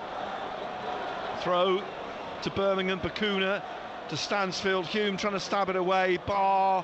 Now Hume just whips his right foot through it up to Jobe, looking for Dan Neil. Neil is going for the loose ball after nearly being brought down and then being brought down by Bielik. Sunderland thinking about another change. O'Nien to Neil. Are they going to bring Rick on? I'm wondering. Yes. a conversation taking place between Michael Proctor and Michael Beale. Here's Jobe, back to Hjelde, out wide now to Barr on the right-hand side of the penalty area. His cross is blocked by Laird, who finally falls down on his back. It got it full in the face, and he drops down on his back. I think there's a little bit, an element of gamesmanship here. There is indeed. Trying to wind the clock down. Queen's Park Rangers lead at Bristol City 1-0. Sheffield Wednesday lead at Millwall 2-0. Norwich beating Cardiff 4-1. Laird's back up on his feet. Birmingham City leading Sunderland 2-1. It's a throw to Sunderland. On the right, Hume to take this one. Jobe's coming across, it drops to Ekwa, back to Hume, back again to O'Nien, into the middle now to Ballard. Ballard to Neil. Neil driving forwards here, out wide to the left to Jack Clark. Clark down the left again to Hjelde. Hjelde crosses straight to Bielik, who heads it out, and it's come off. Miyoshi has it for a throw to Sunderland. Has. Hjelde takes it quickly. Cheers for that £10 donation, Tom. Yeah, thanks very much, pal. Swings it round to Hume on the right-hand side. Hume down the right to Barr. Barr now dribbling at Laird. Back to Hume. Curls the ball into the box. Easily headed out by Mark Roberts. Ballard with Stansfield behind him, but Ballard gets it back to Patterson in the middle of the Sunderland half. He passes it back out to Dan Neil on the halfway line. Pushing it forwards now to Jack Clark going through the middle. Clark still going. Clark is blocked at the edge of the penalty area. Looks for the free kick's not going to get it. Out it comes to Hume. Hume with Bakuna trying to get the ball off him. Leaves it for Dan Neil. Dan Neil now trying to slip it through the penalty area and straight back to John Ruddy. In the 86th minute, there's going to be a change. Dembele. And Pembele is the player. Where's he? Oh, no, is it Hamir, I think? For? It's Hamir who's going to, well, two of these going to make it. Hamir's going to come on. Who else? I think you might be right. Pembele will be. Is it? No, it's Hamir who's going to come on at the minute. As the ball breaks through here to Stansfield down the left of the Sunderland penalty area, but O'Nien's got in front of Stansfield. He'll bring the ball out here of the right of the penalty area, but Stansfield's won the ball back off him. Stansfield into the penalty area, leaves it for Bakuna, trying to get round both Hume and O'Nien, forced back out. Now he turns Hume, who puts it out for a corner. He's got no options, Luke O'Nien, when he's won that ball. First corner of the second half, fifth Birmingham City corner of the game. Hamir now coming on for Hume. I think there's maybe a feeling that Hume's about to get sent off if he doesn't get taken off. So Hamir comes on, he has to defend this corner firstly. Bakuna from the left-hand side, Birmingham lead 2-1. Hume's coming off behind the goal. Bakuna waiting to take this corner kick. Dembele's down there with him. Bakuna then plays it to the back of the penalty area. Dozzell flicks it up towards the far post, straight into the arms of Patterson, who's got it out quickly, bowled it out here to Clark. Miyoshi on his shoulder, fouls him, does he? No, the referee says not. And they break down the right side of the penalty area. Ball crossed by Stansfield, behind for a goal kick. Well, it's all Birmingham at the minute. It's been all Birmingham since the start of the second half, Nick. We're in the 88th minute. The ball at the edge of the Sunderland penalty area. O'Nien get the ball forward, playing it square to Ballard through the middle to Ekwa, looking for Jobe, lays it off to Dan Neil. Jobe's just got a knock, he's picking himself up, out to Hjelde inside the Birmingham half. He's lost Miyoshi. Hjelde leaves it for Clark. Clark back to Jobe. Man on. And immediately closed down by Stansfield. Jobe holds him off, looking for Clark down in the corner on the left. Well, he's tackled by Miyoshi, wins the free kick. It's a foul by the Japanese, who has given Birmingham City the lead. Referee having a word. Sunderland need a good ball in here. The rain now is driving down, and Clark has the ball under his right arm in the 89th minute. There must be at least 5 or 6 minutes to add on the stoppages we've had in this second half. Hamir in the penalty area next to Job, Rusin, Barr. Ekwa's at the back of the box on the 18-yard line. Good quality ball in, that's what you need. Yes, someone needs to attack it, someone needs to get on the end of it.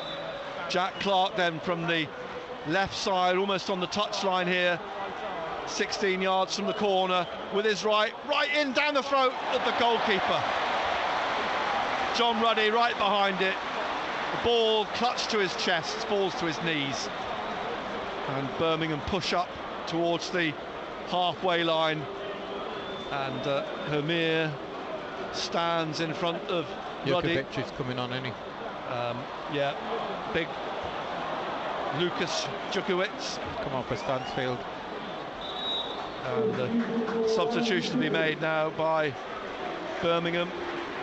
Stansfield's on his bottom at the moment, sitting down on the pitch. Referee's coming over for a word. But that'll be the change. Yeah, they're going to.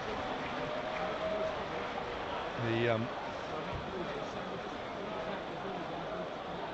fourth official now about to announce that change. He was about to show how much time left, but instead he's had to adjust his board to show us the substitution of Jay Stansfield, and Lucas Jukovic will replace him. Birmingham leading 2-1. The referee's looking at his watch, encouraging Stansfield to get a move on.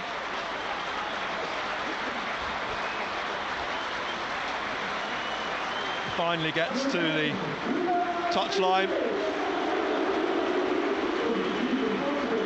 So Jukovic on. 5 minutes of added time. The ball comes back to Anthony Patterson. Still time for Sunderland to find an equaliser, but as we said at the start of the game, this is a game really they needed to win. Equaliser, Nick, we've got to create a chance first, man. Yes, yeah. Hooked away by Drame. Drops out for a throw to Sunderland in their own half on the left. Yelder back to Ballard. Ballard back to Patterson. And to add insult to injury, Ballard suspended for the next 2 games. The ball out to Ekwa. Ekwa up to halfway, Hamir. He's being pushed back by Bielik. Comes back to O'Nien. O'Nien plays the ball across now to Dan Neal, left of the centre circle. Neal forwards down the left here to Clark, taking on Miyoshi. Cutting inside, skips a challenge. Clark at the D at the edge of the box, shoots! Oh. Ruddy stretches down to his right and catches it. Makes the save. Ball looked as though it was going to try and creep into the bottom left corner, but Ruddy watched it all the way. Excellent dribble by Jack Clark. We haven't seen enough of him. No. But again, that's how desperate we are when you're just relying on a player. One player.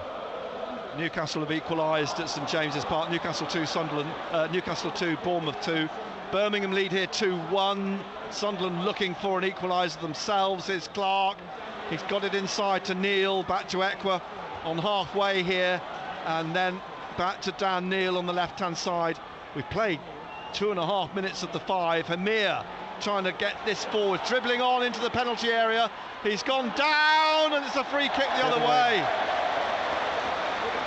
The referees awarded Birmingham the free kick as Hamir went over the defender.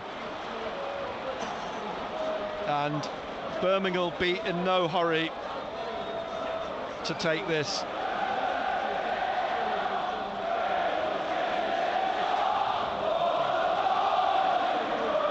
So it'll be interesting, the assessment of this game, Nick. From from the first half, second half, over of 90 minutes. Because I just think second half we haven't turned up, have we? No. I think whatever Tony Mowbray said at half-time, it worked, didn't it?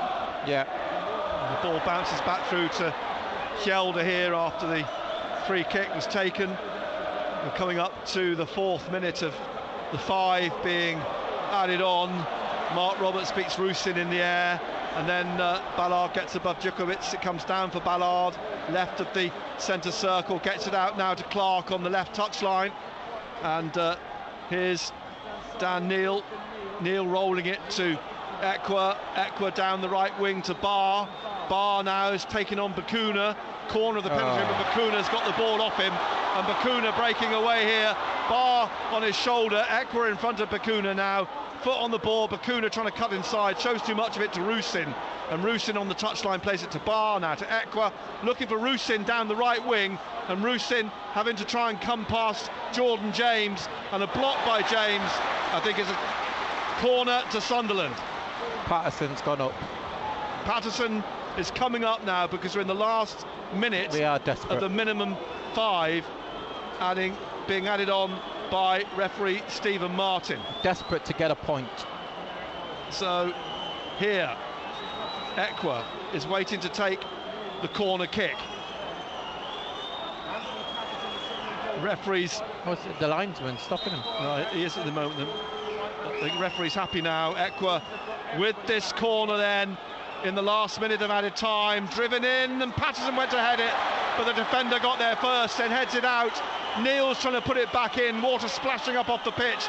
It's headed out again by Mark Roberts, picked up by Clark, and the Birmingham fans want full time. It's all over. Well, they've got it. The full-time whistle has been blown now, and Sunderland have lost again. And you've got to say that, credit to Birmingham, the second half, whatever Tony Mowbray said at half-time worked. Whatever Michael Beale said hasn't worked. As simple as that. You've got to say we was non-existent in that second half. 2 second-half goals. Jordan James, Koji Miyoshi, both following up chances. The first came when Hume cleared on the line. The ball was deflected by O'Nien into the path of James, who smashed it home. And then 10 minutes from the end, a block by Patterson led to Miyoshi following up and squeezing the ball under the keeper to give... Well, that was Doug Stambolos, what again? Birmingham the lead, and ultimately the win here guys. At St Andrews. Oh, dear me. So, as you say, it's a game which we said they had to win. It's a game which again they've lost. It's your cliche, Nick. It's a game of 2 halves, and you've got to say. Well, I've got the full-time socials here if you want to hear them.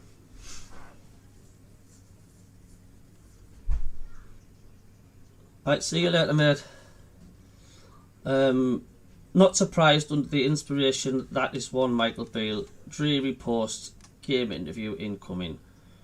Outthought, outfought, outplayed. I wouldn't say we're outplayed. We are a total shambles in defence and can't even string more than 2 passes together. Our fans deserve so much better.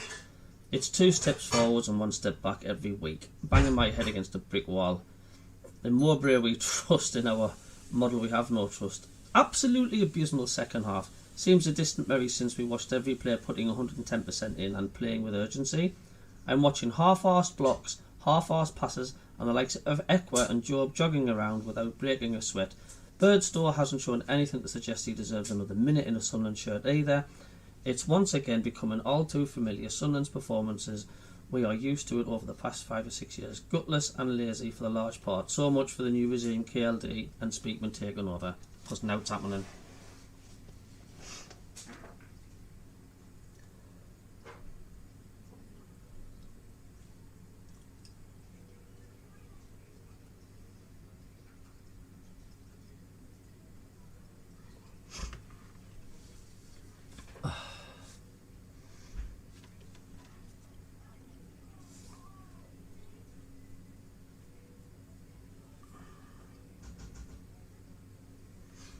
You're welcome, Billy.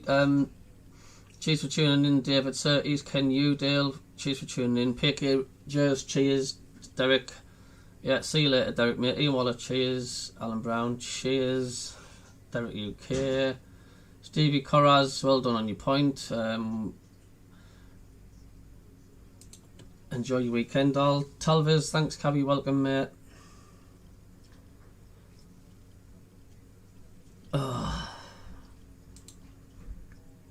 Just absolutely gutted. So, see you guys. Love yous all and leave yous.